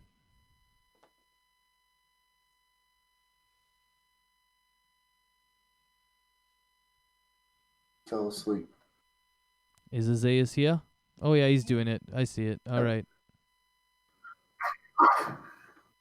Man, Azaius, you do such great attacks every turn. You've built your character to do a lot of good damage, I've noticed. But Sorry, my guy was muted. let's see. 1822. Those are the 2. 1822. And Hunter's Mark should be a 3 instead of a 5. Sorry. No problem. So I did the 1820. I think the 5 and the 12. I did the damage for the 11 dagger. I don't know if you want. I don't know. No, that's good. That's good because they do different damages. So I'll take that 5 and that 12, and then I'll add the 7 and the 5 for the, or I guess the 6 and the 7. So it'll be 13 plus 17, which is 30. This guy was already dead, basically. So I'll just make sure we do this in order. Your first attack kills it. You can move up to the other Chul and unleash. We'll take the second attack on the other one. Okay. But yeah, you were able to just barely kill that first. You were able to just barely kill that guy first off, and then your second one lands for 12 plus the 5 or the 3. I mean, The 2 3s, yeah. And this, yeah. Yeah. So all right, this other Chul now is looking a little bit bloodied too. And I guess that'll be your turn, or you can take 5 to move away from it again if you want. Yeah, let's do that actually. I'm just going to put you beside our dwarven friend, who is now released, actually. He's no longer grappled or restrained, but he is still paralyzed for 1 minute. So, okay, Rengar now is going to attack. He's going to beat up Teddy. It's such a sad thing to see these 2 fight. They were such good friends. It's a polearm versus a javelin, too, so it's kind of a weird battle. 2 big guys with 2 long sticks. Both of them hit. Rengar is not fucking around today. Oh, wait, javelins are thrown. Weird. I'm just going to say he's... Spears can be... Yeah, I'm going to say he's using it as the melee. Anyways. For another 13 on to Teddy. Teddy at this point is looking pretty beat up, honestly. He's pretty bloodied. The Chuls have landed some stuff. Everybody's landed some stuff. So yeah, he's getting down there. This guy is the one that's paralyzed, so we can just go ahead and skip him. Cadril is going to go ahead and just do Firebolt because he kind of thinks this is looking like it's going in our favor. He's going to do it on the Chul because he thinks we can flip over Rengar eventually. He doesn't want to hurt Rengar, essentially.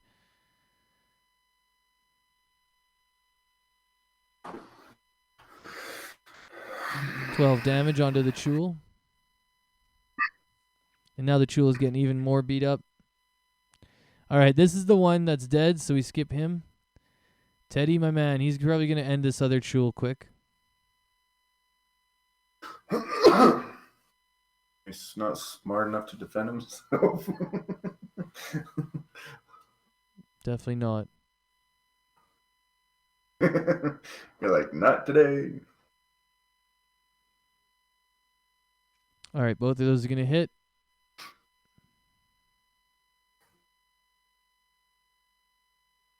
Okay, and with those 2, the Chul goes down, actually. It's done now.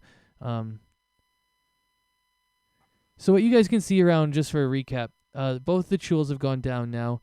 All three of the veterans are on the ground. One of them's paralyzed. The other two are sleeping. Rengar and Teddy are going at it, and Azayas is kind of just backed off a little bit. And the Naga is over here entangled. It can't move. Dingle is going to go ahead and try and hit the Naga. He's probably going to have to use some sorcery points.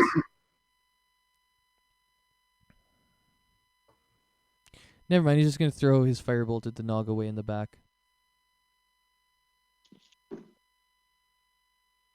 Actually, he's going to use Magic Missile again. This time he's going to cast it at a first level, though. He just wants to try and break that concentration this guy has. For 13 here. So, is that a wisdom, the Naga? Yeah, he has to pass a wisdom now. Of what? It's usually the spell plus 10, or it's the damage.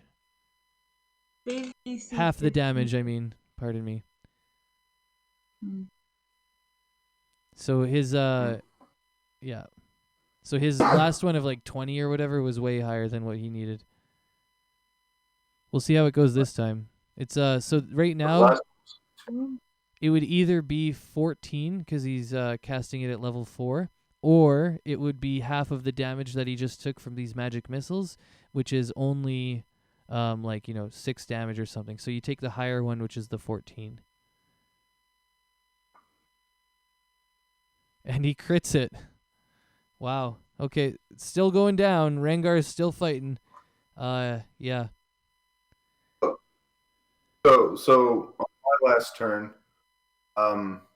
was when you realized that Rengar wasn't on the list, and so there was some confusion. But the Naga's wisdom save was a 10. Oh, really? I'm going back right now. On Call Lightning, right? Yeah. So my last Call Lightning, he did his dex save, the lightning. Oh, and wow. then he did a wisdom save. I see that. It's 10. That's a fail. I didn't even realize that. Okay. Yeah, you rolled it and then realized Rengar was on the list. And so... Got you. And then I freaked out. Okay, so Rengar... Let's bring this back. Teddy's feeling a little bit better. And Rengar's going to shoot at the Naga, actually. So I'm going to just roll Rengar's attack against the Naga quick. Oh, no, wait. The Chul would have been up. So I'm just going to say Rengar attacked the Chul and helped kill it. And he is no longer under the spell influence. Thanks for catching that, by the way. I definitely got like ADD distracted when I realized Rengar wasn't in the turn order. But yeah, so now... Teddy's gotten a little bit of his health back. He's not looking as bad as I thought he was. And Rengar helped kill this Chul that went down last. Yeah, so wait, now where are we at? It was Teddy, and he was the one who killed him. Let's go ahead and just move on to Dingle now. Oh, yeah, he threw the... Dingle, yeah, we're on Dingle. He threw the magic missiles, did all that damage. Actually, it's Adri now. Go ahead, Adri. Yeah, 10 grand's the follower February challenge. That's how we do it. 10 G's. We're like 10%. She fell asleep too. Adri, you here? It's we'll go with your turn next. Yeah, sorry, I'd muted for a second. Yeah, the Naga's still entangled, right? So I'm just gonna shoot some arrows at it. Okay, that's a good plan. It's looking pretty much near dead anyways, and we're going to wrap it up here after this fight too, just to let you guys know. Did I miss again? Just barely. I hate to say it, but I have to. But yeah, K-Leg, maybe you can finish it off. I'll see what I can do. Finish him. Mm.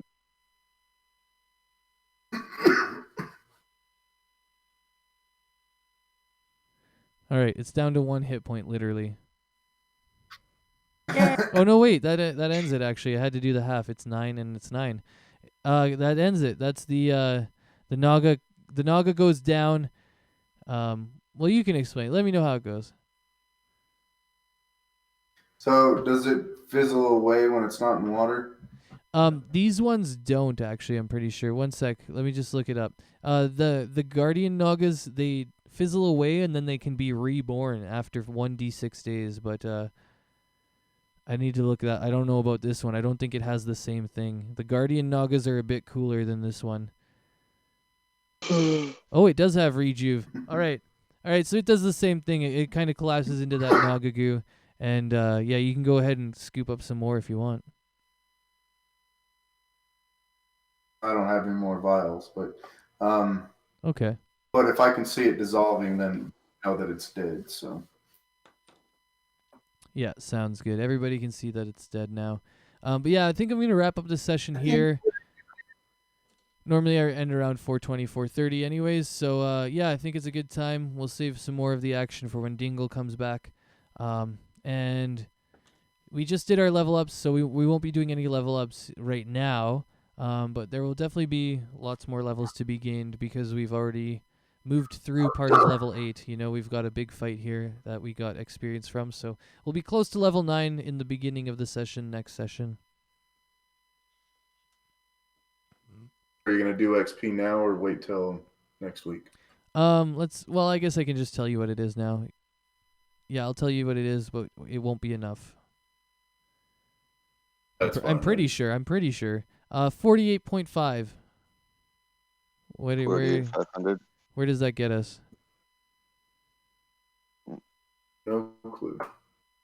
I'm just clicking Cadrils right now. Add it in.